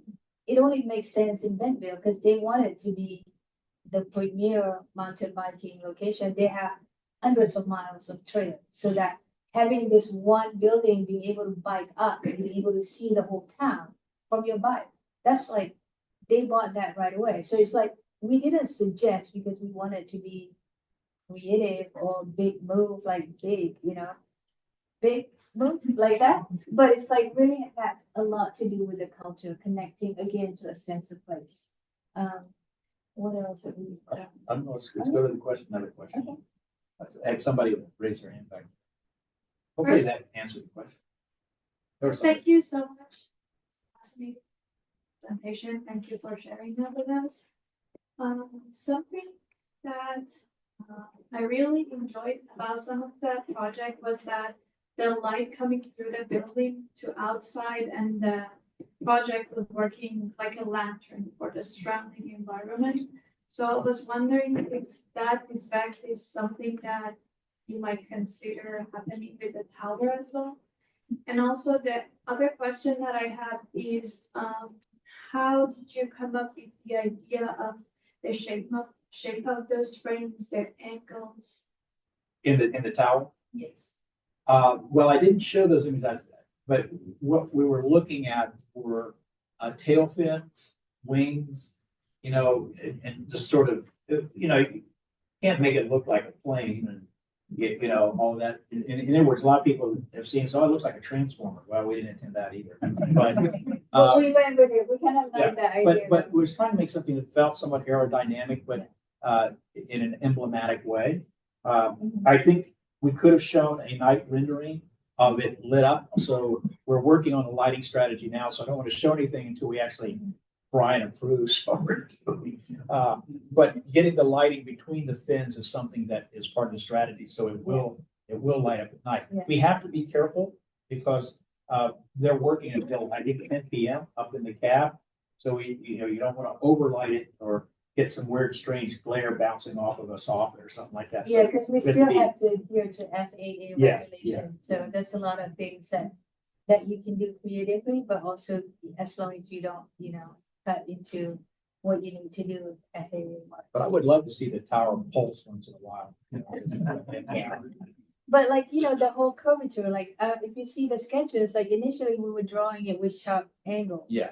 And then like the whole way you look at planes, for example, in the full aerodynamic aspect, you have to have that curve, soft curve. So we try to bring that in the expression of the tower on the outside, but also inside. So we try to kind of curve corners and things like that when you're inside, just to kind of give that.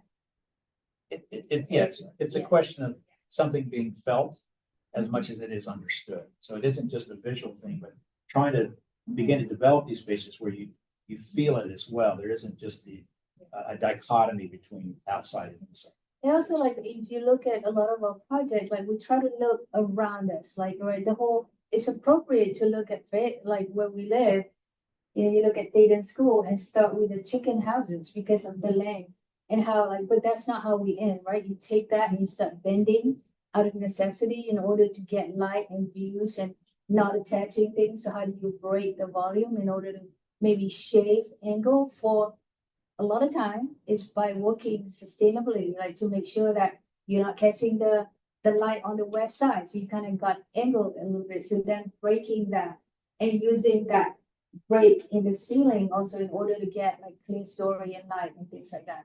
So like the whole idea of connecting to the place play in so many ways. It's either connecting to the color that you find, connecting to the bond shape that you find locally, or connecting to The culture. inspiration or actual culture or colors, just a lot of things like that. Subliminally kind of messaging that it is of the place, regardless of where the place we're practicing. And we're like, we can't show Central Africa Republic American Embassy that we're doing, but we felt like it connects really well to the red dirt that we have to deal with. There's no paved road there. How do we deal with that when it rains and gets in the surface? So things like that, like it's it's interesting the power of observation and how we could use some of that to inform our architecture. Again, not only talking to the public, but observing what's already there in order to make the right decision for material use, material culture, material logic, things like that. So, yeah. Thank you. Yes. Yes. When I saw your building that was the brand bike building, I couldn't help but think of, and I saw this several years ago in publication, of the ramp bike building. When I saw it in publications, I couldn't help but think of it had sort of an urban quality. It's almost like a piazza or plaza that's ramping up. And I also wondered, well, how does it shed water? And with those long ramps and stuff, and I'm just curious as Oh, we have drains, like French drains. along the edges. Yeah. So, yeah, no, it sheds water very well. Water runs down there and it's. Yeah, I know. Because it's slow. But it has to go someplace. Where's it going? Yeah, Yeah. that's subsurface drain. Uh-huh. Thanks.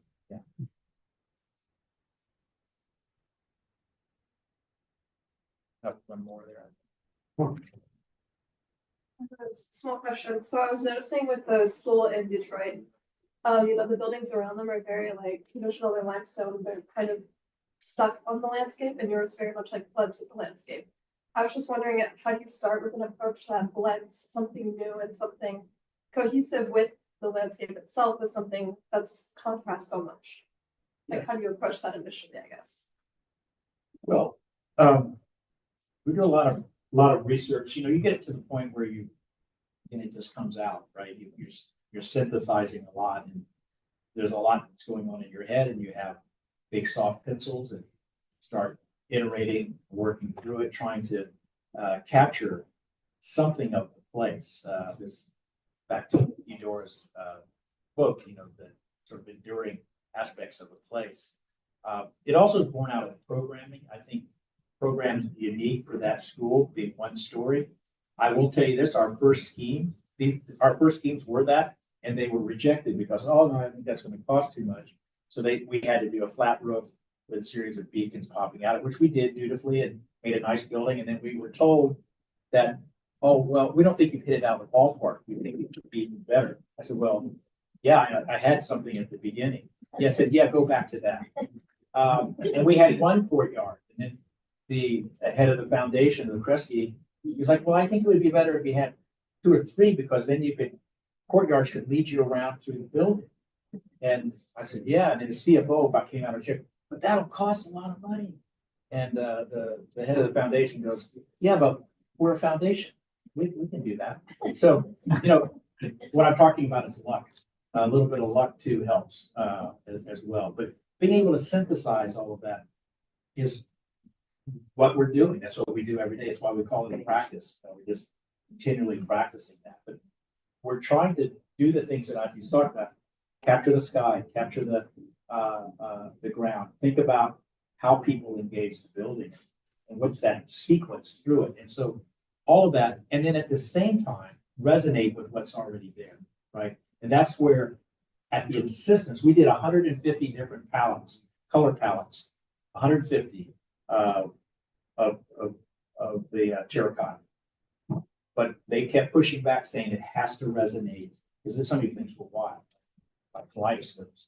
And they said, no, it has to resonate with its existing life. That's where you see a lot of the colors, actually shades of limestone or stone that were. So the beige was the start, like the different tonal beige, and then the couple of other accent color in order to kind of like make it the way they want, where they want a lot of colors, but still walk with the limestone that's already there. It's like painting. Yeah. Sometimes you lay down a base coat and you work off that. That's kind of what And we did, I don't know how many thousand, hundreds, 150. like 150 iterations. not 149, 150. Yeah.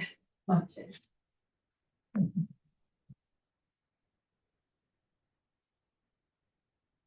think Thank that's you. good. Thank y'all for sticking around. Thank you. Appreciate it. Thank you.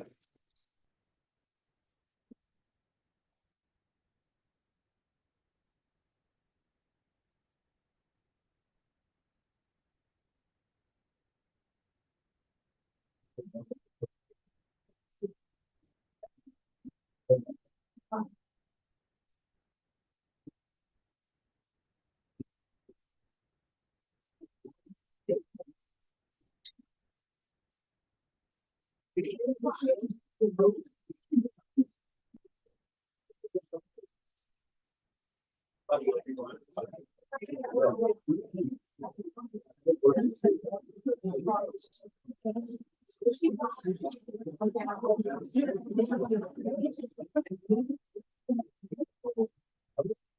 that's right.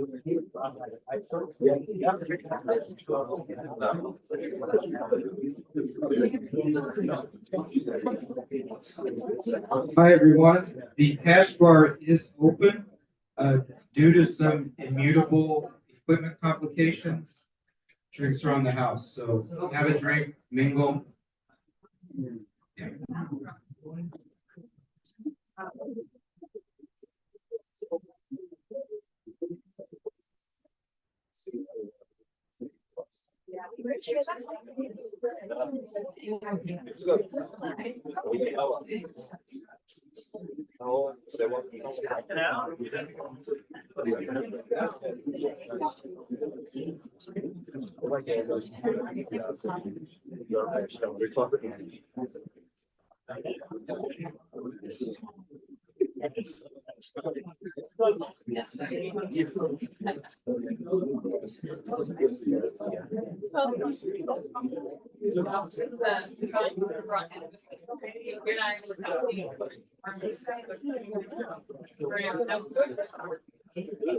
That's so cool.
Yeah, just kidding. Yeah. Gotta keep on it. Good seeing you. Take care.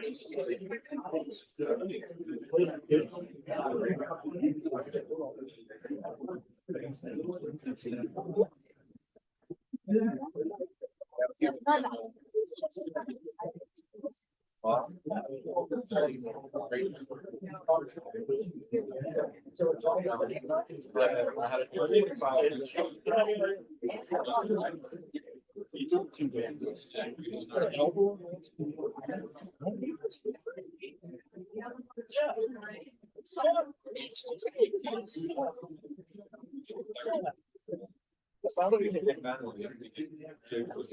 3 years.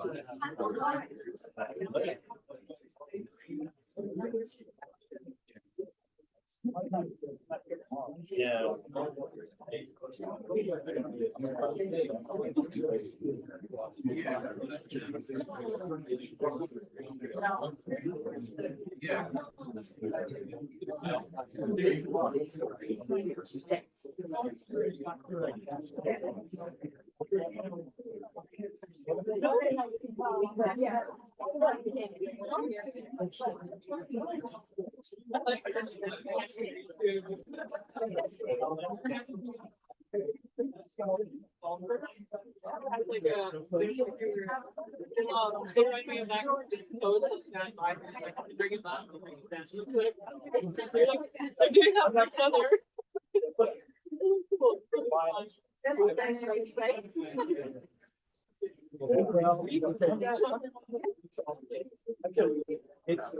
Since the last time you were here, I was looking for you. Yeah.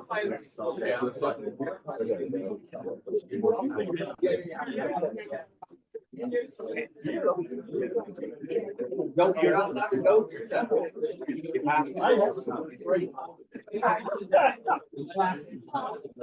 See ya. Hey. We have a lot of friends in common. Vai, eu não pegar um pouquinho.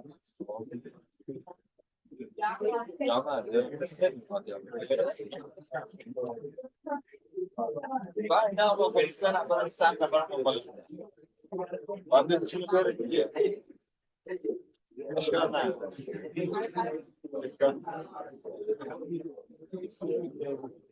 Gasta na ideia de sana tava. Vai ser aqui.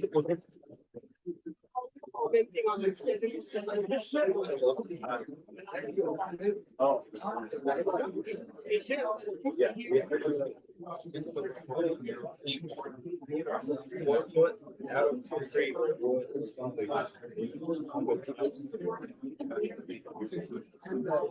We just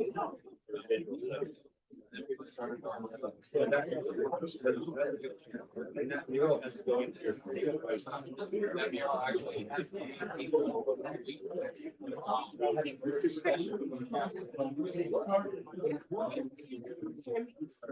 have a house, and I think a lot of responses are still there. But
sorry.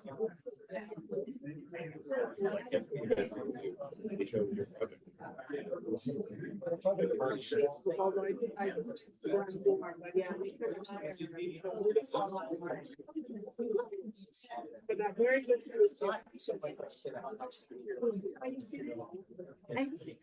used to be very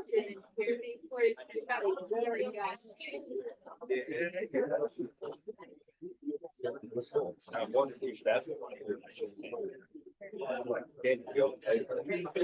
Just throw a game out there. You're just like a student did this. You were just trying to joke.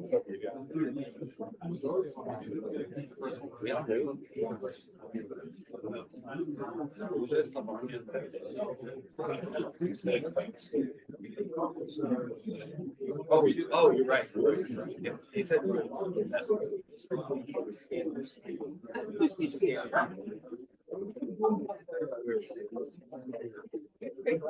That's about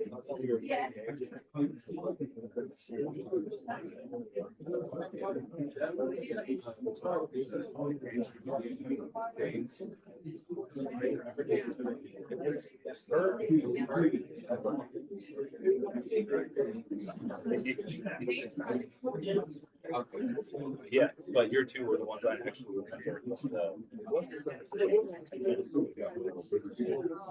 I hope yours was great.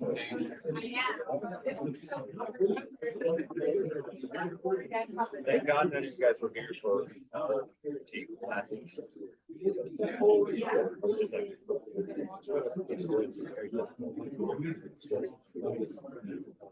There were so many critics here. I'll say.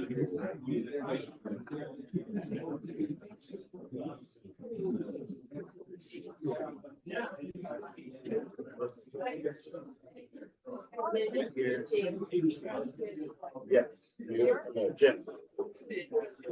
Yes.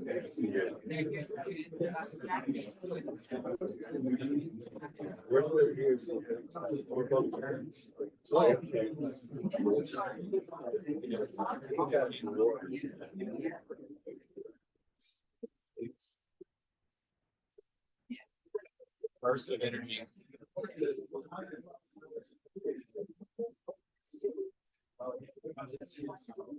Sorry, well, he's running.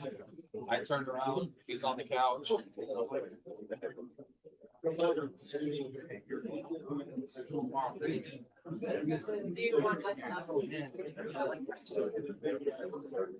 I know what it's like to be in your shoes right now, and it's intense. Isn't it? You like it? Yeah. You want to do understand the importance of go for us.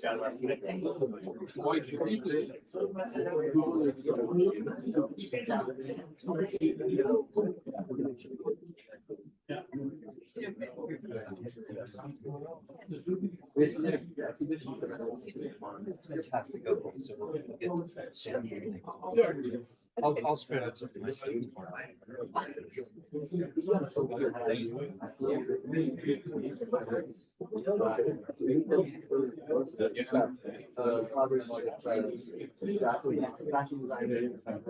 He's also in a bunch of percentile for. They actually. Like, they put the graders on. Yeah, 99% graders. He's got like. That's what you gotta put. But he's like.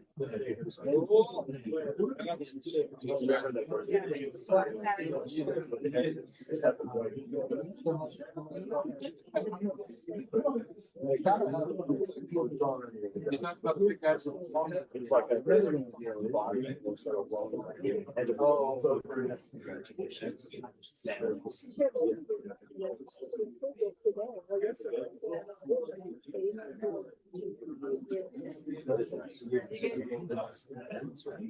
Oh, I got my set.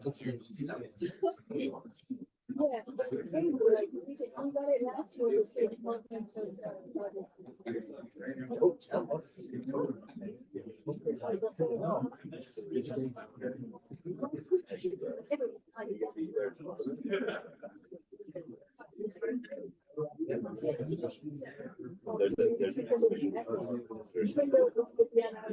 It's more for people that. Almost side. So it's like interesting. yeah. And I don't know, the whole title of the pavilion. So, architecture of generosity, and I'm thinking like, this room here, allow it to be generous. And after what's going on. I hope you were not yourself. But we got it last year, right? This year, but like everything just to get football for construction. So.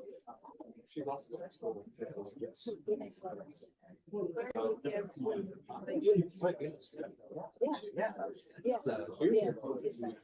But we spent like since November. So. Everything's okay.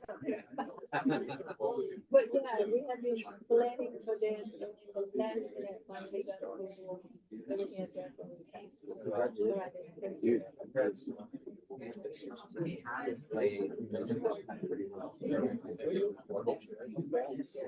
I just like you're not for sure. I know where I. Will you get here Saturday? Yes, I work here Saturday. I think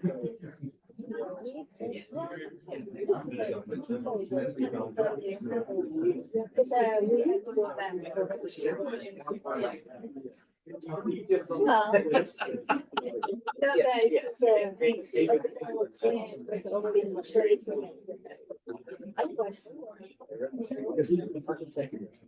sounds really interesting. We're so glad that you guys are, in person. Just because of the simple use. Taking it back to ground level. And the vernacular, really important. It's important to our conversation.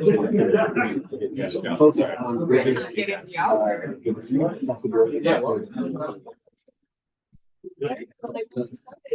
Like, that's all we did, you know, look. I'll see you later. Marlon, Philip. We just shook hands. Okay. How we this There we go. You did the events now.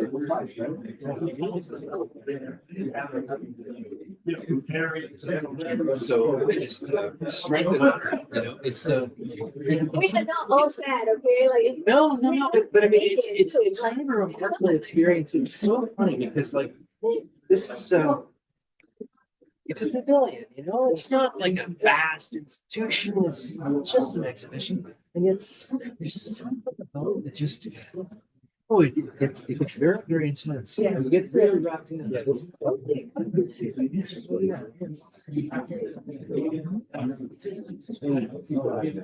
Oh, you really transformed that building. Yes, the building That is- building needed Yeah. its help. Yeah. Well, and I didn't really want to see another Palladium thing. Oh, I'm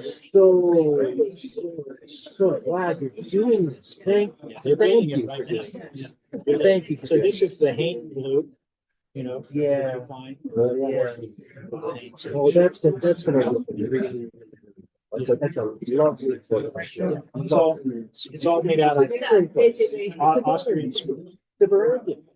Yes, yeah. That's so funny. It's got a really good foreplay. That space is. And so we're using reinforcement. It's even bigger now. Okay, cool. But place, that's all. Beautiful. Yeah, no, and so we've got earth decks and this nice porch, and then we lost a few things. We had a good corrugated acrylic to keep the water outside. We can't afford that, so it's a fire. So we had to change the soffit with a few things, but It's such a generous gathering space that you're doing. Yeah. And it's just such an important space to go into. yeah, no, it's Really, really. trying to, yeah, thank you. So you've seen it before anybody else. We were not allowed to show anyone. I was surprised more of that. But I guess we got permission yesterday. Yeah. Very good.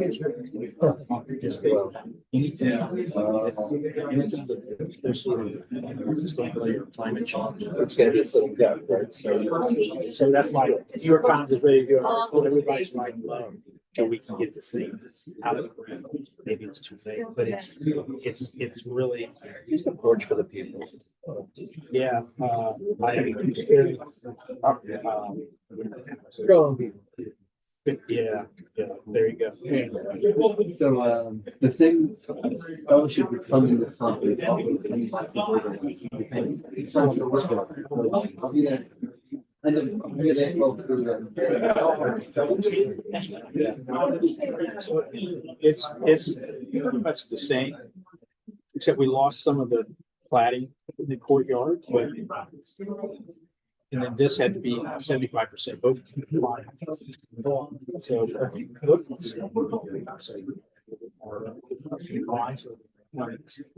But this got a lot bigger. Yeah, that's. We just wanted to cover the building, so. It's covered up. Well, we had mud, vertical mud, between the columns and the whole back. Yeah.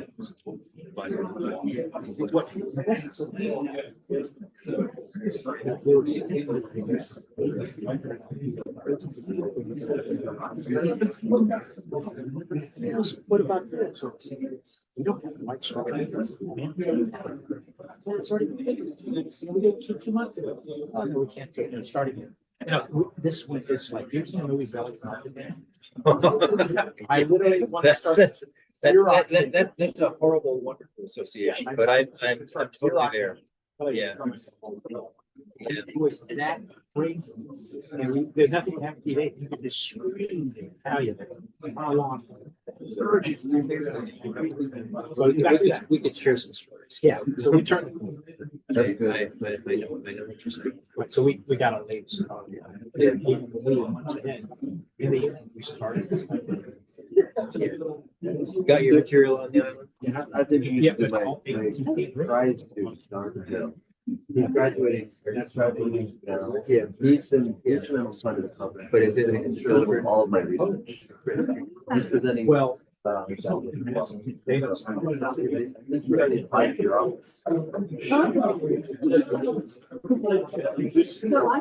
with the guy who's doing all this and if we're gonna get stuff. I just wanted to name the names. Okay, I I'm just so want to make glad. sure. Because I was hoping to This is see. all the material here. This is not something to pass up on. You sent it, he sent, email me directly, I think Kelly already did. Okay. Yeah, and then. Wait, Kelly. He's with me, but now he's like, do not. I just wanted you to make sure you guys have a face for the stage. Okay. He's not worth passing up. Yeah. He's not worth passing up. Like right now, we Can't are, pass him up. okay, so the whole thing is like. Well, when did you do it? Like, Well, I do. But- My name's on the door. Yeah, like, so what we're doing now is that we're assessing the.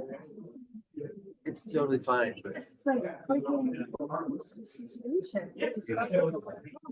Like with the industry. So if anything, it has a lot to do. Like everybody's. Oh, I definitely want to. Definitely want to. Oh, yeah, that. First studio. 2 years. Combined. If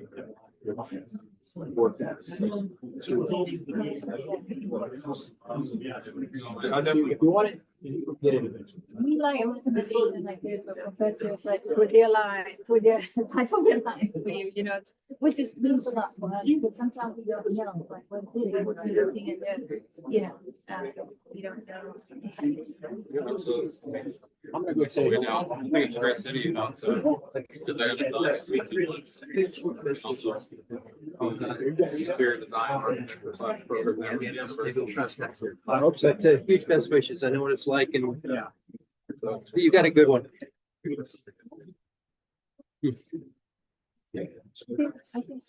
so you're going to.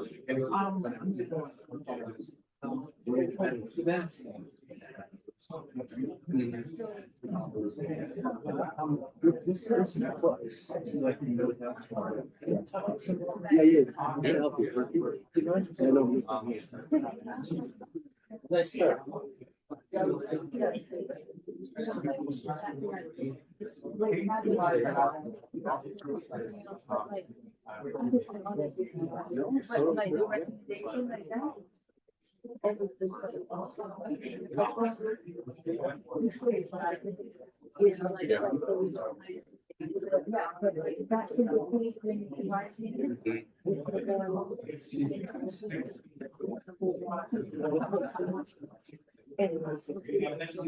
This is all.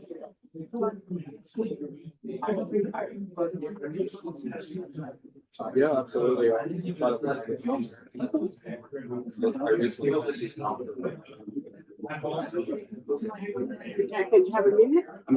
think about it. It's definitely there, you know, so it's hard. Yeah. You have something. It's always good when you Are you there? So I tell my daughter. I'm trying to FaceTime you. Like it's. Yeah.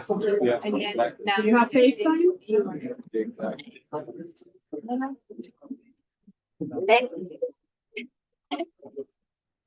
are you?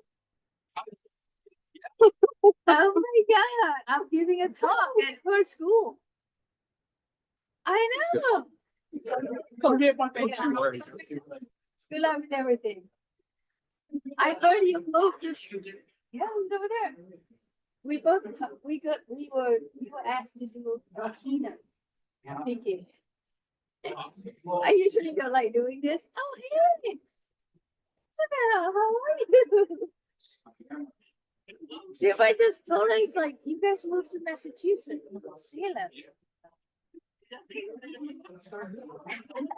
How long have you been there?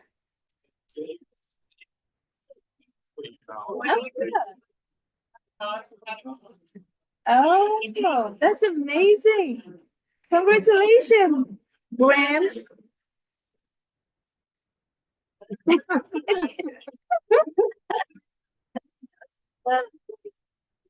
Look at him. I know.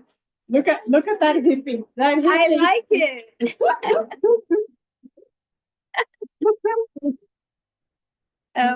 Wait, are you retired? Both of you? Holy And, cow. and here I am still working and I'm older than you. Hey, nothing wrong with that, you know? What is even older? Well, that's fantastic. You know, I have a project now in Boston. You need to go see it. Like, I don't know if you guys, yeah, at Harvard Business School. Yeah, we're doing a hotel for the enterprise complex or whatever. Like, it will be ready. You know, the convention is this year in Boston. So we're gonna give a tour. Yes. Yes. Yeah. Please meet me. I don't know if I'll be going there on a tour. I don't know if I'll be giving a tour. I don't know. Maybe, maybe not. But like, yeah, it will be giving a tour for to the delegates that come. And when she comes to Miami, I'll grab her and I'll go out with Sudi. Yes, yes, I need to come to Miami. In fact, I'm going to Miami. I'm being a judge for the World Architecture Festival. What is that? I have no idea. Like, when is that? I have no idea. I have to Google when. Yeah, I just got the letter yesterday or email. They were like, we would like to invite you to be a judge. I'm like, Miami, yes. So I say yes. I haven't even read when, but it's this year. Yeah.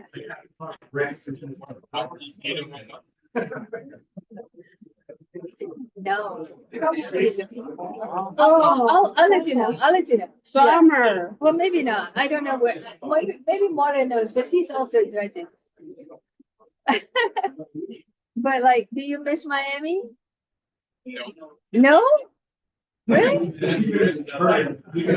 Oh, You don't. I do. You I don't. miss it. Yeah, you don't miss the like.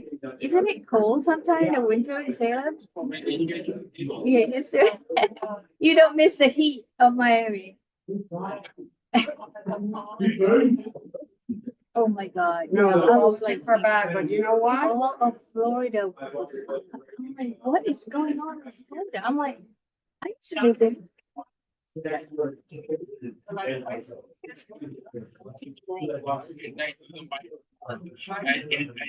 I know.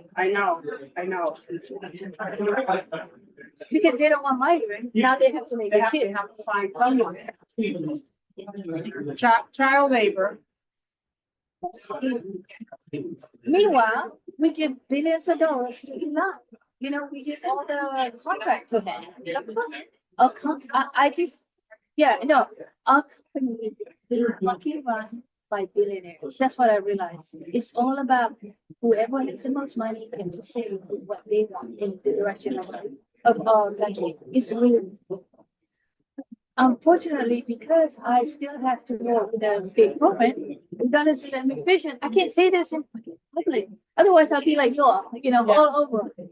But I had 30 people in my office I have to feed, so I can't. I can't risk it. As long as I don't connect my social media to Indiana University, I can say whatever I want. We need you to say because we need people to. But here's what I don't understand. What is happening with people who are not white that still vote for this dude? Why? All the migrants that just got shoved out. Why they do that? And now, like, Immigrants. I don't understand. Is it? I asked Martin.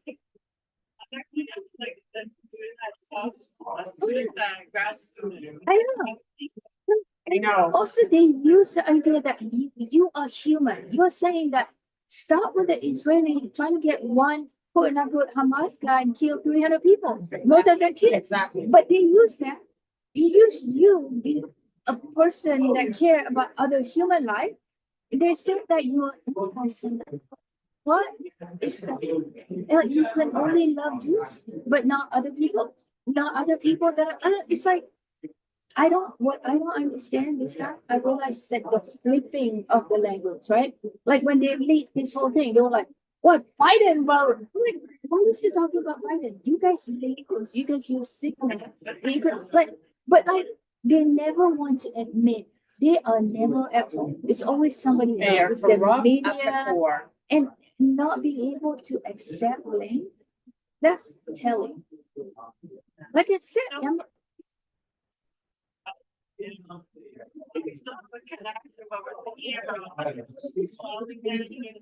Yeah, this is crazy. What I don't understand is like, dude, many people in Florida migrate or immigrated somewhere.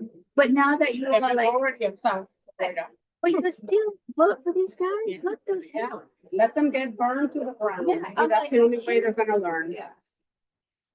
It's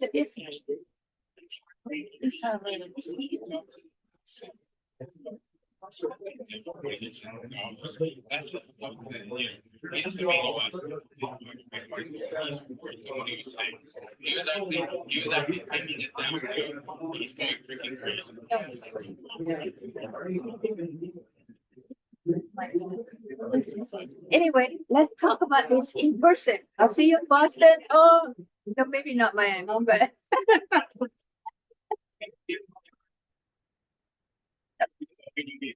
okay. Okay. We'll do. We're talking to you. Love Bye. you guys. Bye. Bye. Maybe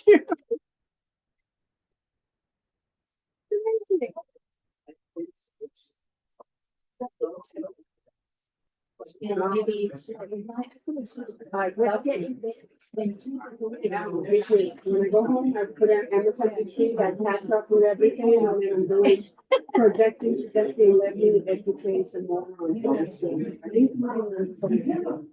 My God, that's the worst. It's like, I get the fact is like,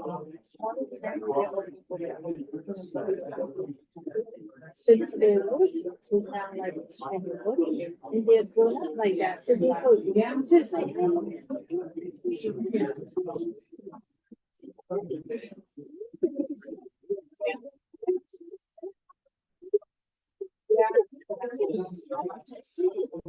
but then I feel bad because I'm just I'm not gonna try to Spanish for what they learn at home.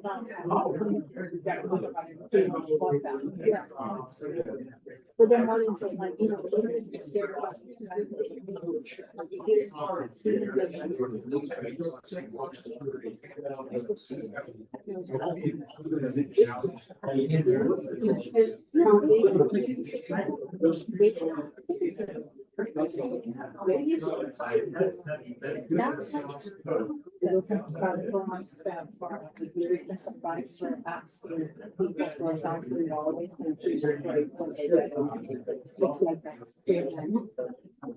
Hey, listen, let me get your phone. yes, please text me. Yeah, When you like to, I can call you. yeah, call me.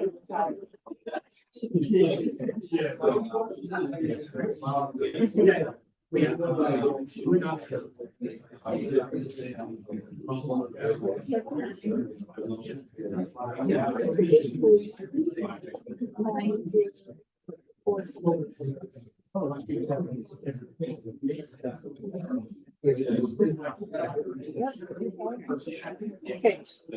I see Blackwell. Okay. Okay. Thank you. Text me your last name. I will. We're talking. Goodbye.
Indeed, okay.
I'm sorry.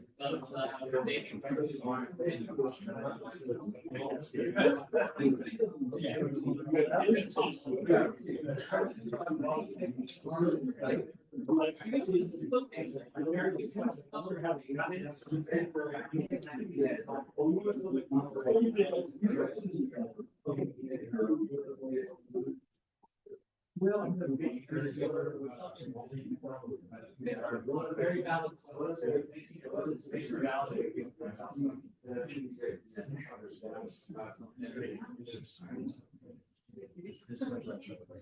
Yeah, yeah.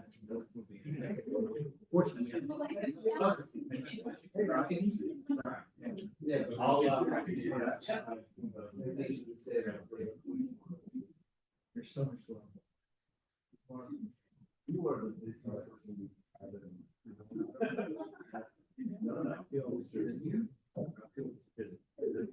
I mean, literally.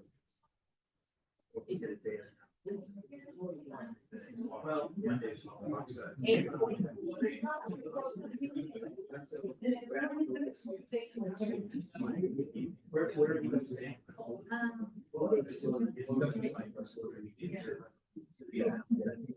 I actually assume a lot of young.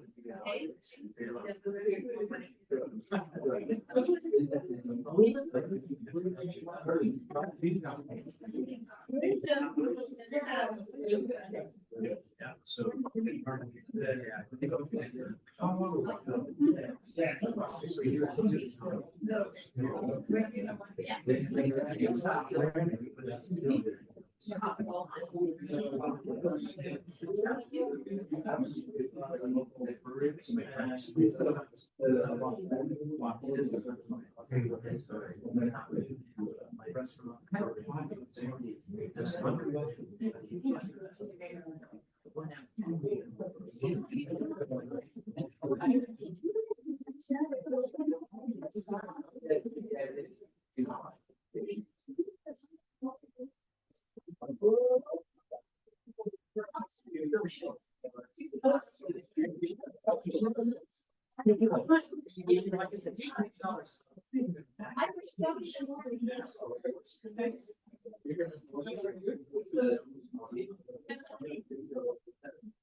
The good thing is we have.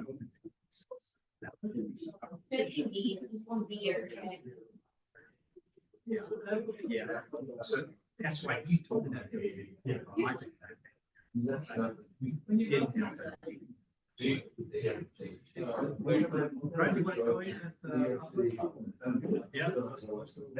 know, and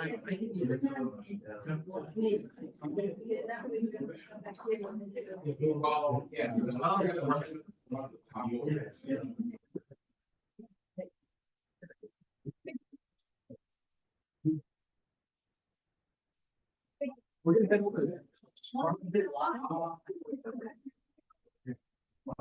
Oh, go.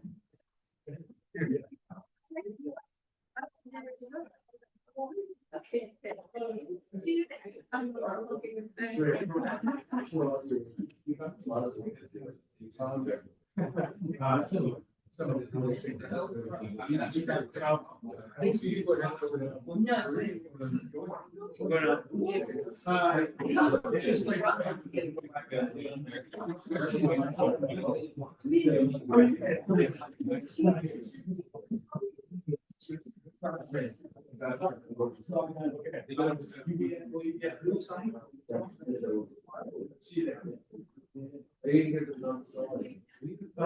We've got a client meeting tomorrow, so we're kind of double did it.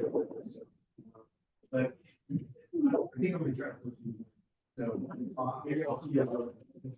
Yeah.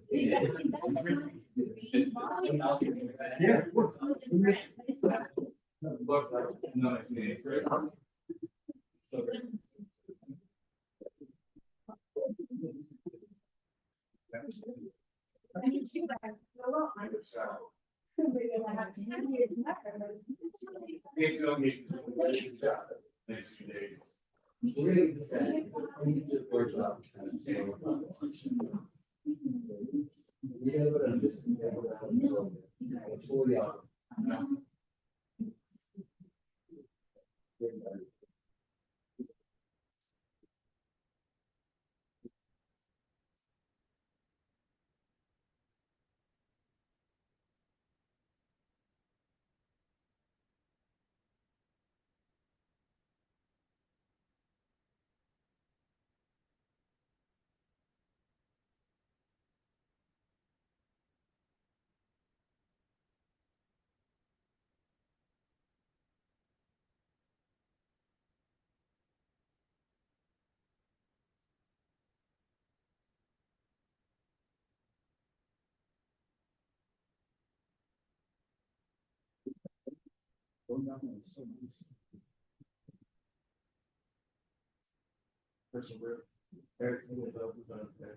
Hi, Rick, how are you?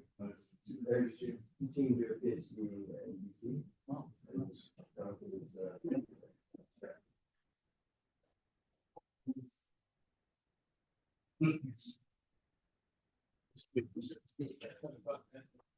I mean, I'm not saying that it's wrong. Yeah. A lot of things. Fascinating. People have different things. We have them come volunteer. That's a challenge. Like, hey, you might want to volunteer, or it's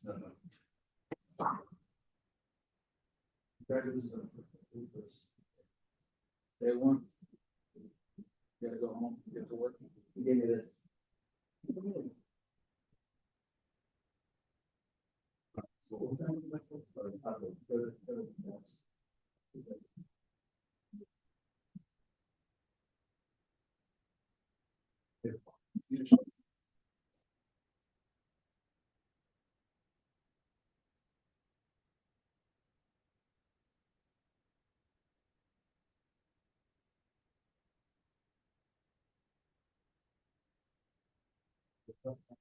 Games.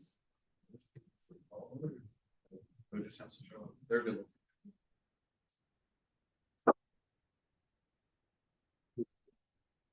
I'm committed to call them, Just call the vendors to check, but. Just remind me, so. What I can do first. But I gotta go home and I gotta send out files to people that we have. You have to, I got two unless you send it to everyone. for someone else getting once before the problem, I think that would be. Yeah, I think if we were to. This was to ever have to be done. You put like 6 spots, and it's, once 6 people sign up, and they have to jump over. Instead of letting everybody go to. That's a fair point. I mean, those are hands on. I would have did it too. Yeah. All right. Okay, thanks a lot. Yeah, that's.